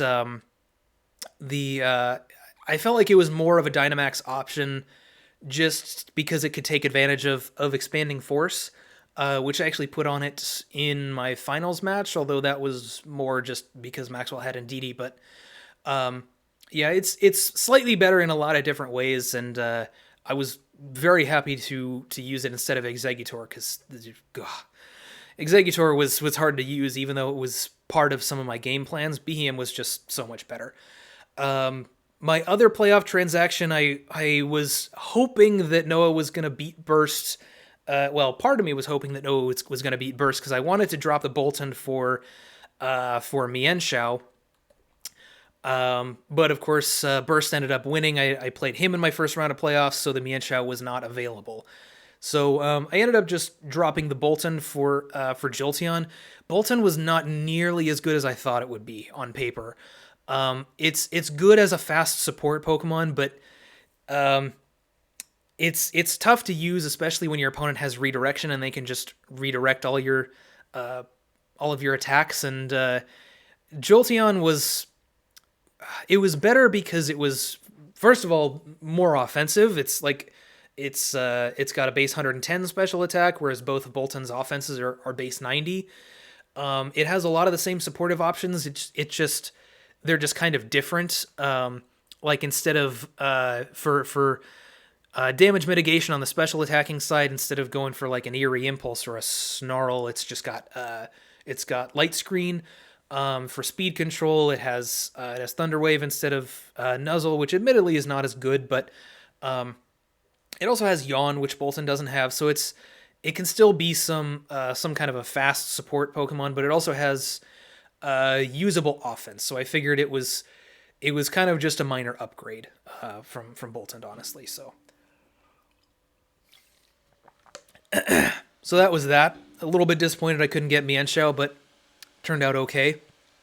Going into my playoff matches, top 8 versus Burst was pretty similar to the way that I was playing it the first time, except like I mentioned, the Metagross was not able to carry the Shukaberry this time because Burst had been using Aerodactyl a lot. He picked it up pretty soon after our first battle, and the Unnerve just makes it so the Nidoking can blow up my Metagross through the Shukaberry. So I knew I couldn't really do that.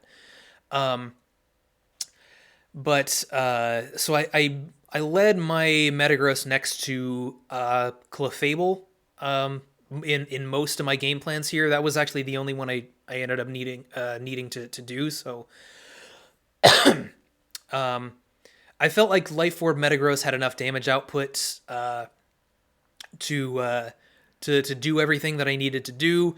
Um, the only thing I felt like I might have trouble hitting was, first of all, the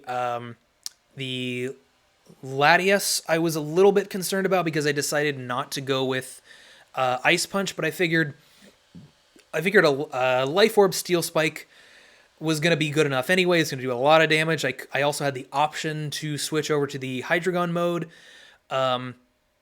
I also opted for Iron Head over Crunch on the Entei, even though I kept the Entei pretty much exactly the same. Iron Head mainly for the Aerodactyl because he didn't have that the first time. I felt like, and I also didn't feel like the Latias was all that threatening because the way he'd been using it was, he would kind of just slap a few attacks on it and put a Soul Dew on it and call it good, and I didn't really feel like that was all that threatening. The worst he could do to Metagross is like Shadow Ball it, and I wasn't even really confident that he was going to bring Shadow Ball. So, and then the Swampert was really the only other thing that I was kind of concerned about. I guess Gyarados a little bit because I also opted not to go for Thunder Punch, but I figured the Life Orb Zen Headbutt was going to be pretty good against Gyarados because he can't intimidate me, and Gyarados' physical defense is not quite as great as special defense, so I figured the powerful neutral hit with a Life Orb there was probably enough. And I of course had the Hydreigon option as well.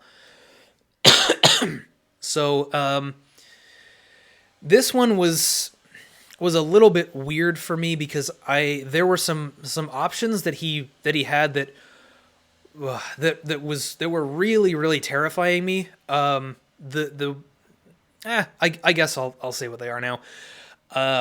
Reflect Klefki was a big problem in prep, as was Incineroar with Shuka Berry and Burning Jealousy. That scared the shit out of me. I wondered about Will-O-Wisp for a while, and I felt like I was pretty safe just going for redirection on Clefable, but Burning Jealousy was really bad because both of the attacks I was going to be using to hit Incineroar increased Metagross's stats. So Burning Jealousy was just going to burn me straight up, and so I think part of my game plan was to go for a Helping Hand Max Knuckle on Incineroar because I figured he was probably going to go for Shuka Berry rather than a Chople Berry if he had a Type Resist Berry at all, which had a pretty good chance to kill it, I think. I don't remember the exact calc, but it was safe enough for me to go for that. Funny enough, the lead that he actually went for was Incineroar Klefki, which on my flowchart was kind of the one lead he could have gone for that caused me to switch my Metagross out. Which ended up being pretty good because he actually had a weakness policy Dynamax Incineroar, which is not something I expected to see at all. But switching into Entei there was pretty nice because I was able to stall out his max, and then a late game Dynamax Metagross was the key to victory there. And then game two, kind of the same deal, except he didn't lead the same thing, but it was just another case of Dynamax Metagross not just rolling through his whole team, but it did very, very well. And I was able to clean up with Entei in the back. I actually didn't Dynamax my Metagross turn one. I think I just went for a straight Iron Head on his Aerodactyl, but either way, the Metagross just did what it was supposed to do. Didn't really need my alternate mode once again. I flowcharted well enough so that my main mode was enough to blow through his team, and the Hydreigon was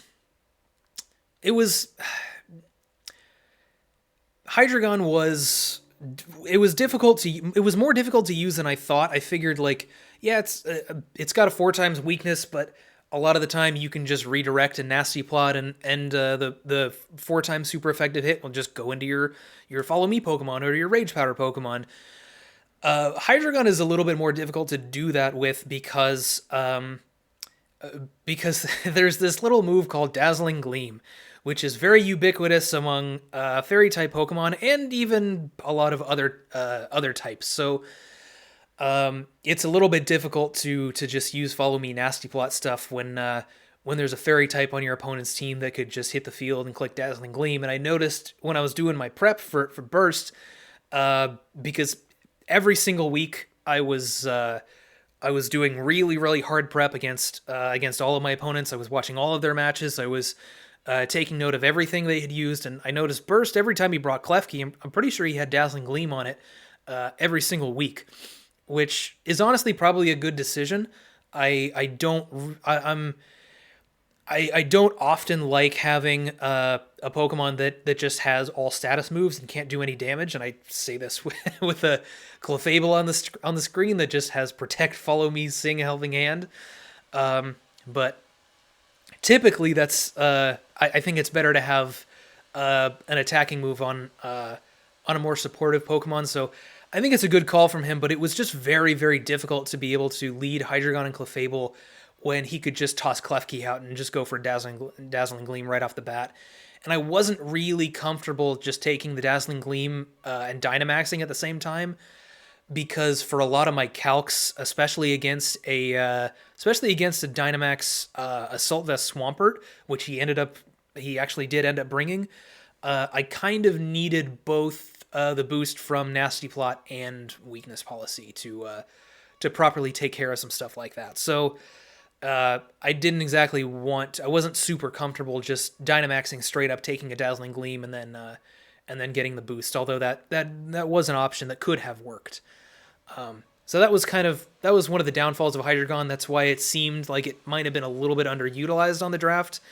It just wasn't as flowchart friendly as I thought. So that's my win in top 8. Moving on to top 4. I get to play against my good old friend Jess once again. And this game kind of followed the same pattern as both of the other times we've played. It's every game is very, very close. I end up taking the first game. She adjusts well enough to win the second game, and then I end up taking the third game. That's happened every single time we've played, and it's a nail biter down to the very end of game 3, pretty much every time. She didn't really make a whole lot of changes to her draft since I had played her the first time, or the first time this season. So I went with pretty much the same mode, except I ended up switching the Psychic Fangs out for Bounce so that I had a max Airstream, because I figured, number one, if she decided to bring Venusaur, she probably saw that I had Psychic Fangs on my Barraskewda, so she might not be so inclined to put a Koba Berry on it if she wanted to resist what I was doing with the Barraskewda. And also because the Dragonite Togedemaru lead really fucked me up the last time we played. So I wanted to be able to max Airstream so that I could stay faster than the Dragonite, and also break its multi-scale. That was really huge for my ability to counter her Dragonite leads, especially the Dragonite Togedemaru lead, with my Clefable Barraskewda lead here. Another option I had was this Entei here. Was more of a support-oriented Entei. Was faster than Dragonite, so I was able to go for a Will-O-Wisp onto it, even in front of Togedemaru. I had Snarl and Pacho Berry in case you wanted to lead with a Dynamax Lapras. Most of the time I was leading Entei. If I was leading Entei at all, it was just next to Barraskewda, but I didn't really feel the need to deviate from my my Clefable game plan. She ended up leading, and then of course I had fast Marowak here once again, which did pretty well the first time, did well once again here next to Tornadus, so I really like that option in this matchup. The first game, she I guess must have the propeller tail just kind of slipped her mind, because I I just blew up her Dynamax Cinderace with a Max Geyser from the Barraskewda turn 1. Game 3 or game 2, so that was that was almost the end of the game there, even though it came down to a 1-0. It was a little bit closer than I would have thought after the first turn, but the first turn just gave me so much momentum. And then game 2, she adjusted back to kind of what I thought she would go with, which was that Dragonite Togedemaru lead. That's what gave her the most success the last time we had played. And I felt like I had a good enough game plan against it. And I pretty much just locked down the Dragonite with Max Hailstorms after I hit it with a Max Airstream turn 1. But she played defensively, and I thought that that was kind of okay as long as I just kept the Dynamax Dragonite from doing what it wanted to do. Her defensive play turned out to put her in a better position than I thought. She ended up taking that game. And then game 3, I think what won me the game was I ended up going with the same lead the whole way through. I felt it was optimal. But game 3, I ended up switching from this Jolteon here over to the Tornadus as a Marowak partner. So, and that ended up helping out tremendously. The Barraskewda, it did do a lot of damage early on, but it did go down without actually taking a KO in game 3. And then I was actually down 4-2, and I brought in the Tornadus and the Marowak and went for Tailwind Earthquake. Was able to get a double KO, and then I just went for Rock Slides and a Rock Slide and Icy Wind after that. Took out the Dragonite. The late game Marowak was really, really good decision. Fast Marowak in this matchup was absolutely fantastic. So again, this was my toughest playoff game for sure. I mean, it's obvious it went to game 3 when the other two didn't. But yeah, these games are just it's always what I expect from my matches against Jess. Like I said, they always go to game 3. They're always nail biters right down to the very end. So very good game to Jess once again. And here we are. After 2 hours, here's my finals match.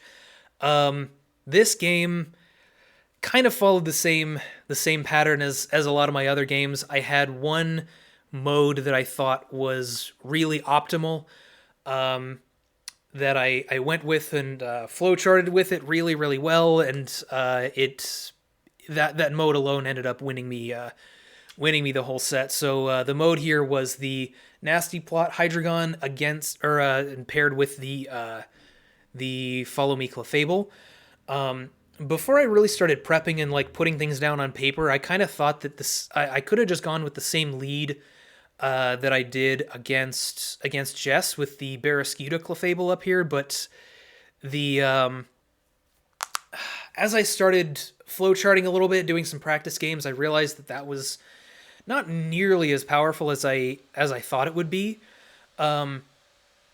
And I realized that since Maxwell didn't really have much of a fairy type, his fairy type was Tapu Bulu, so I think what we've been saying is it's basically just a grass type with a double poison weakness, so which is totally fair. Even so, I thought maybe he might put Dazzling Gleam on it anyway, because I really expected a Scarf Bulu here, and if he had an extra, because he wasn't using Protect if he was Scarf, so if he had an extra slot, maybe throw Dazzling Gleam on there, who knows. But I felt like it wasn't all that threatening, and Dazzling Gleam probably wasn't all that likely, so I figured this was the time to bring out Hydreigon, because there wasn't really much of a fairy type on my opponent's team. The main things I was honestly scared of with this lead were Yawn stuff, because I know he liked to use support Blastoise with Yawn a lot. And turns out he actually had Yawn on his Hippowdon either, which Hippowdon, by the way, totally did not expect that to come at all. But yeah, he actually went with double Yawn, so I prepped pretty hard for Yawn, but it was mainly just for the Blastoise. and which is why you see Misty Terrain here on Clefable and Lumberry on Hydreigon. And I figured he'd probably go with a more support-oriented Blastoise instead of the Shell Smash variant, mostly because I had Clefable with Follow Me Unaware. But yeah, Misty Terrain is really nice because if you get Yawned, you can set up Misty Terrain the turn after, and then it stops you from falling asleep. And then Hydreigon, I had a Lumberry on because I didn't really have any item that it really needed. Didn't really need any extra damage output. I didn't really need. I felt like the +2 max move calcs were good enough. I didn't really need a weakness policy for +4 stuff.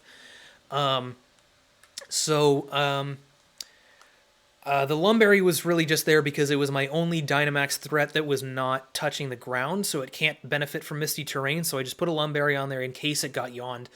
I could just kind of push through, and I falls asleep, who cares, I eat my berry, I'm good. So that was kind of the mode that I went with, and I have Hyper Voice here mostly just to hit the stuff that Dark Pulse is not hitting.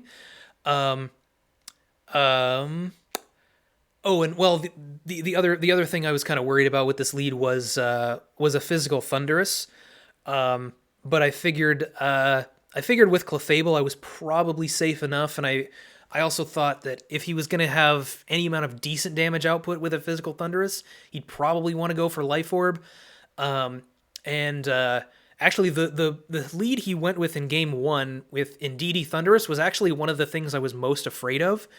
Except I was more afraid of it with a physical Thundurus. He ended up revealing he was special, which helped me out a lot.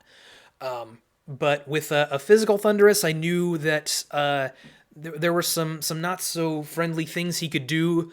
I figured it was kind of risky to go for a Nasty Plot, Dazzling Gleam on turn 1.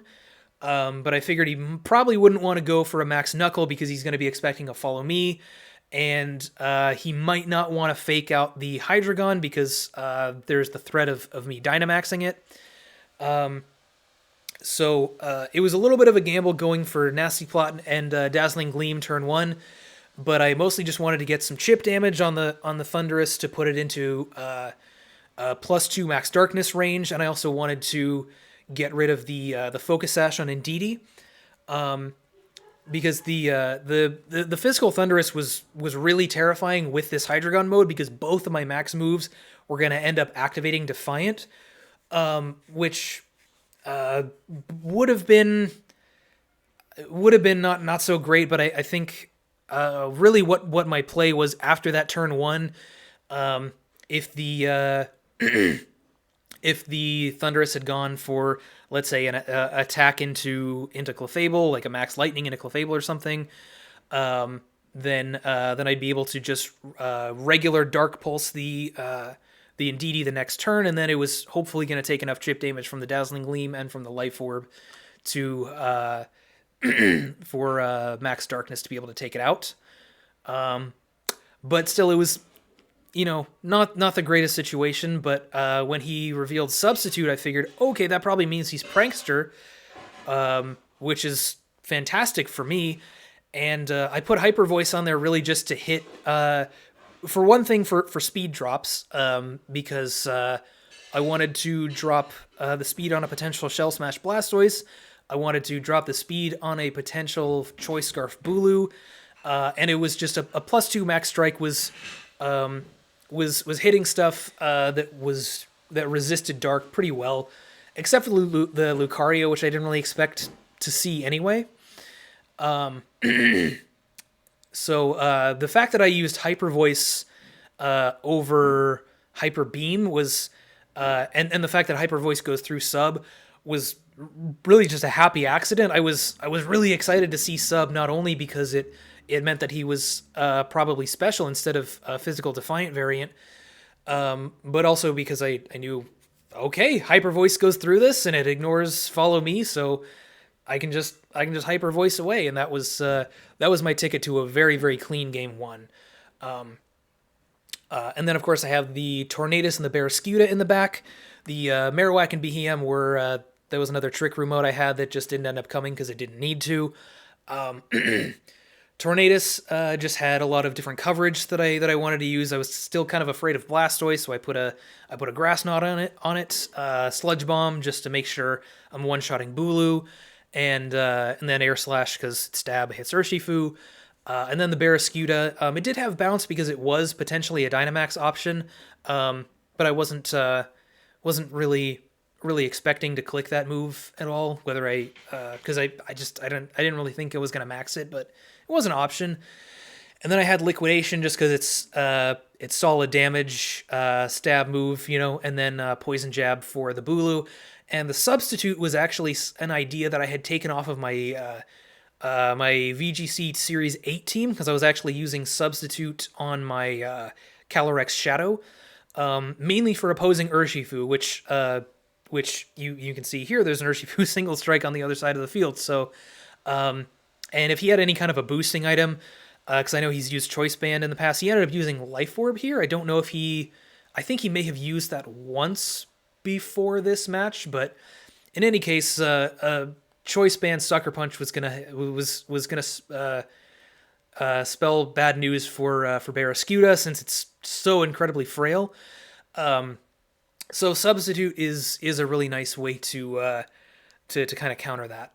So I figured it's kind of like a pseudo protect against Urshifu when you're faster, and it's a really nice insurance against Sucker Punch because if it Sucker Punches you, you can just get a substitute up for free and then attack it without dying the next turn. So those were that was kind of my main four. The the Trick Room mode with Beheeyem and Marowak, I did feel pretty confident about.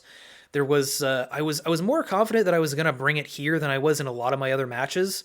Partially because I really liked Beheeyem over the other Trick Room setters that I've had in the past. And Marowak, I felt like had a really, really good matchup here, and also had Battle Armor on it to stop the crits from Wicked Blow. And I had the option to go for Max Steel Spike, so the Urshifu was really not threatening Marowak if I was able to get Trick Room up.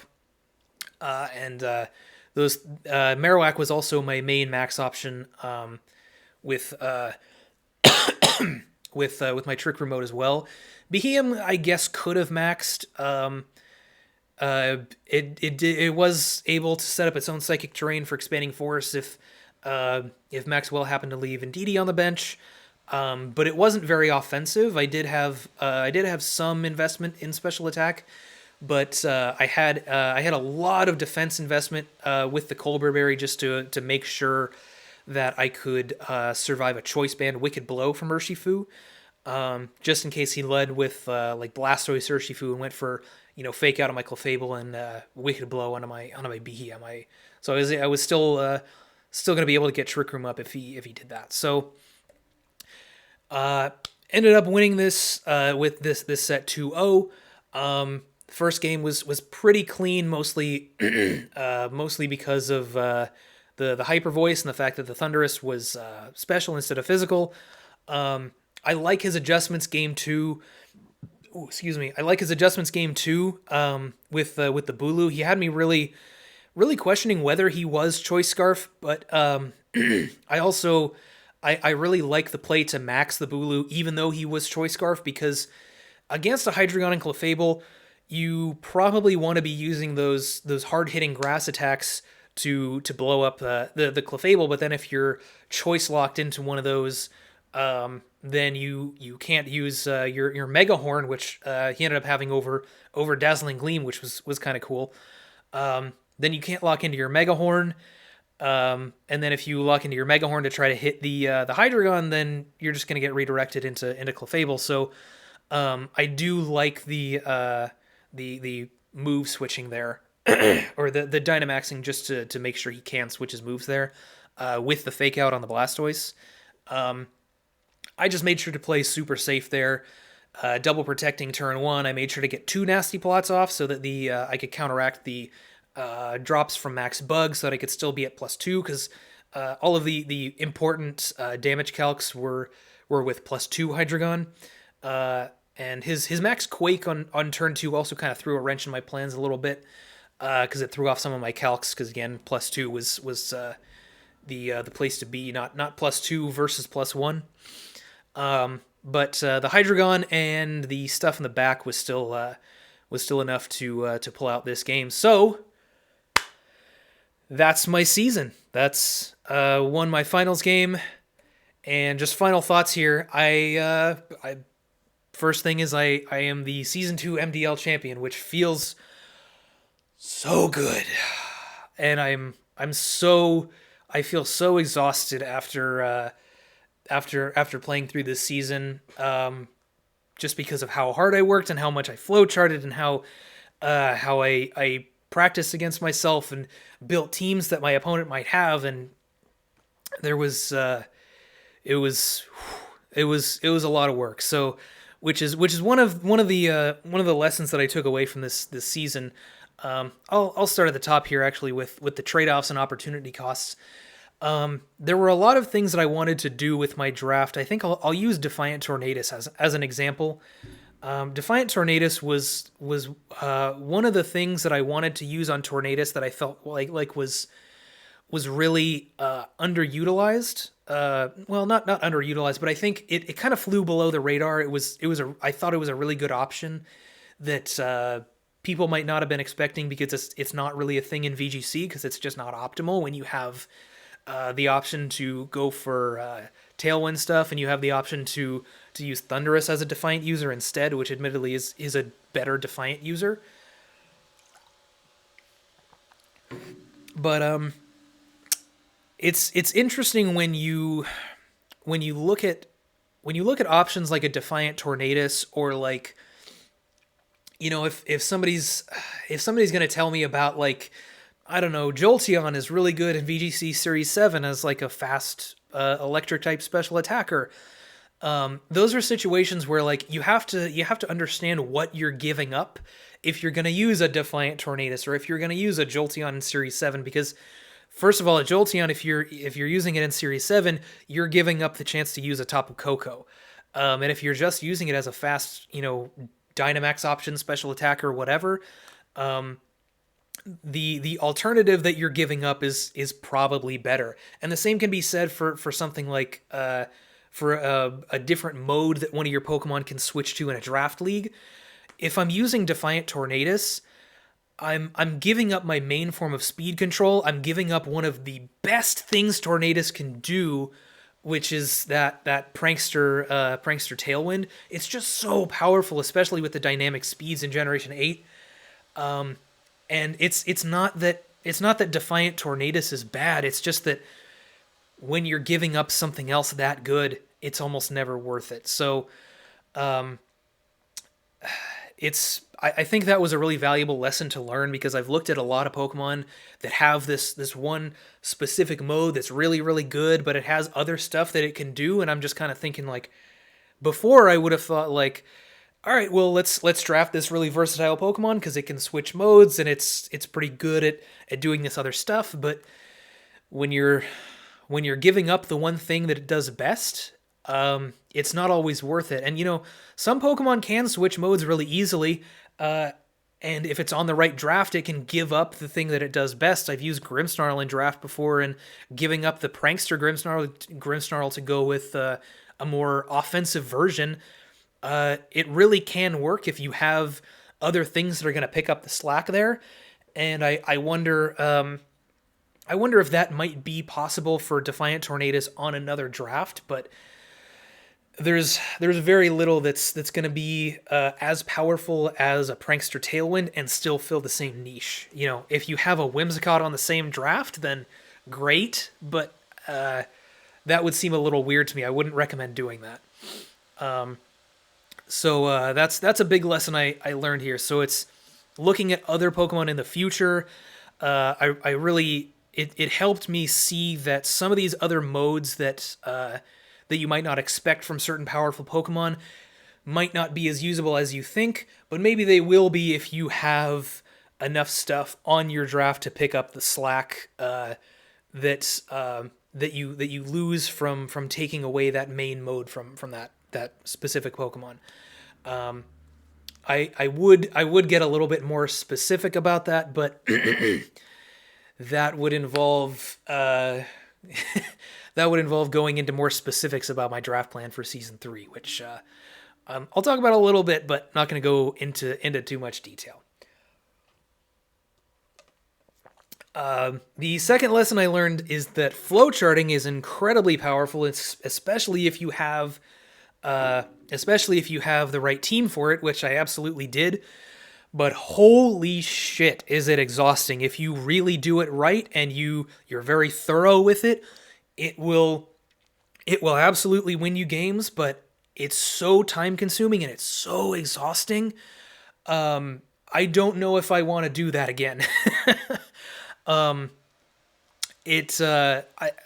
said as I've been talking about my matchups here, I've said several times that, the one mode that I decided was optimal was the one that I was able to stick with throughout the whole set. And I always had a backup mode. I always flowcharted for that backup mode, but I almost never needed to use it. I almost never needed to switch my leads, and that's because I was so incredibly thorough with my flowcharting. But the downside to that is it takes a tremendous amount of work.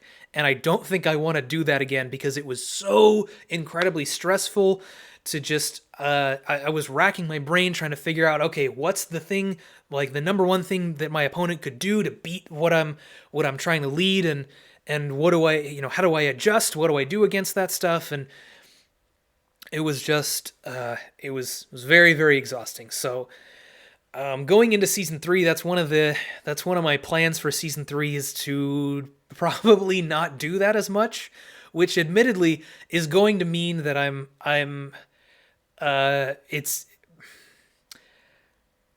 don't think I'm going to be as strong if I'm not doing that quite so thoroughly.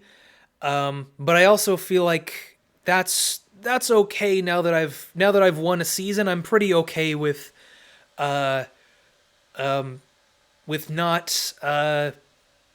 spending so much time and effort into prepping super hard for every single matchup. I feel like I can.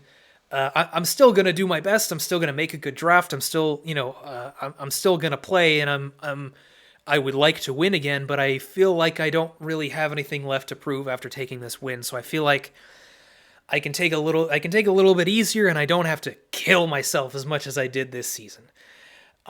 So I think I'm going to rely a little bit more on my in-game decision making rather than relying on a flowchart every time. Not to say I won't do any flowcharting, but it's not happening to the same extent that it did this time. So, and then as far as my draft plan goes, I'm going to kind of be doing more or less the same thing I did this time, where I'm sort of I'm not winging it, but I'm planning it as I go. I'm not going to make some big grand draft plan. It's more just I'm going to have my eye on a few options and have a decent idea of where I would want to go from there. But nothing set in stone. It really can't be in a draft because, again, you're just asking to get sniped. But as far as my first pick goes, which is really the main part of the plan when the draft hasn't started yet, I'm looking for something different, something I haven't used before. I want to start using some more Pokemon that I'm not so familiar with. I'm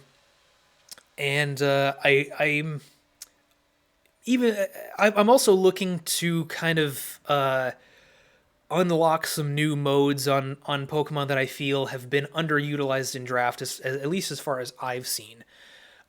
Which is admittedly is a lot harder. That's not going to be the main focus of my draft plan in Season 3. It's more just if I can make it happen, then cool. That's something I would like to do.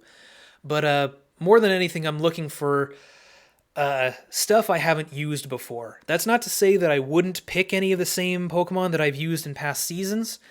But at least to start off with, I don't think I will. I guess the only guarantee I can really give is that I'm not going to pick any of the same Tier 1 Pokemon in the first round. Will I pick up one of them in the second round? Maybe, who knows? Am I going to pick up some old comfort picks from this season or Season 1, going down into Tier 2 or 3 or 4? maybe, who knows. I'd like to branch out. I don't want to pick the same Pokemon if I don't have to. But if I get to a point where something I've used before looks really good with what I already have, and it's kind of the optimal choice, yeah, I'll pick it up as long as I'm picking stuff that's mostly different than what I've used before. So that's kind of what I'm looking at for season 3. I'm not necessarily going to go for the absolute optimal pick for my first pick. I'm not just going to go for something I'm familiar with and know how to use. I'm going for something a little bit different. I'd like to branch out and get some variety in my draft league. So that's kind of what I'm going for moving forward. So this turned out to be way fucking longer than I thought, but that's okay. I felt like I needed to be thorough with a lot of this stuff, so don't really mind going super long. But that's gonna be the end of my season 2 breakdown. I don't really have a closing, but I guess if you've stuck it out for this long and watched almost 2.5 hours of me riffing on my season and my team and all that, thank you. I don't know if I expect anybody to actually make it this far unless you skip through the video, but who knows? I watch long podcast style shit like this all the time. So, yeah, that's my season 2. If I played against you in season 2, good game. If not, maybe we'll have a match in season 3. And good luck to everybody in the upcoming draft and the upcoming season. So, peace out.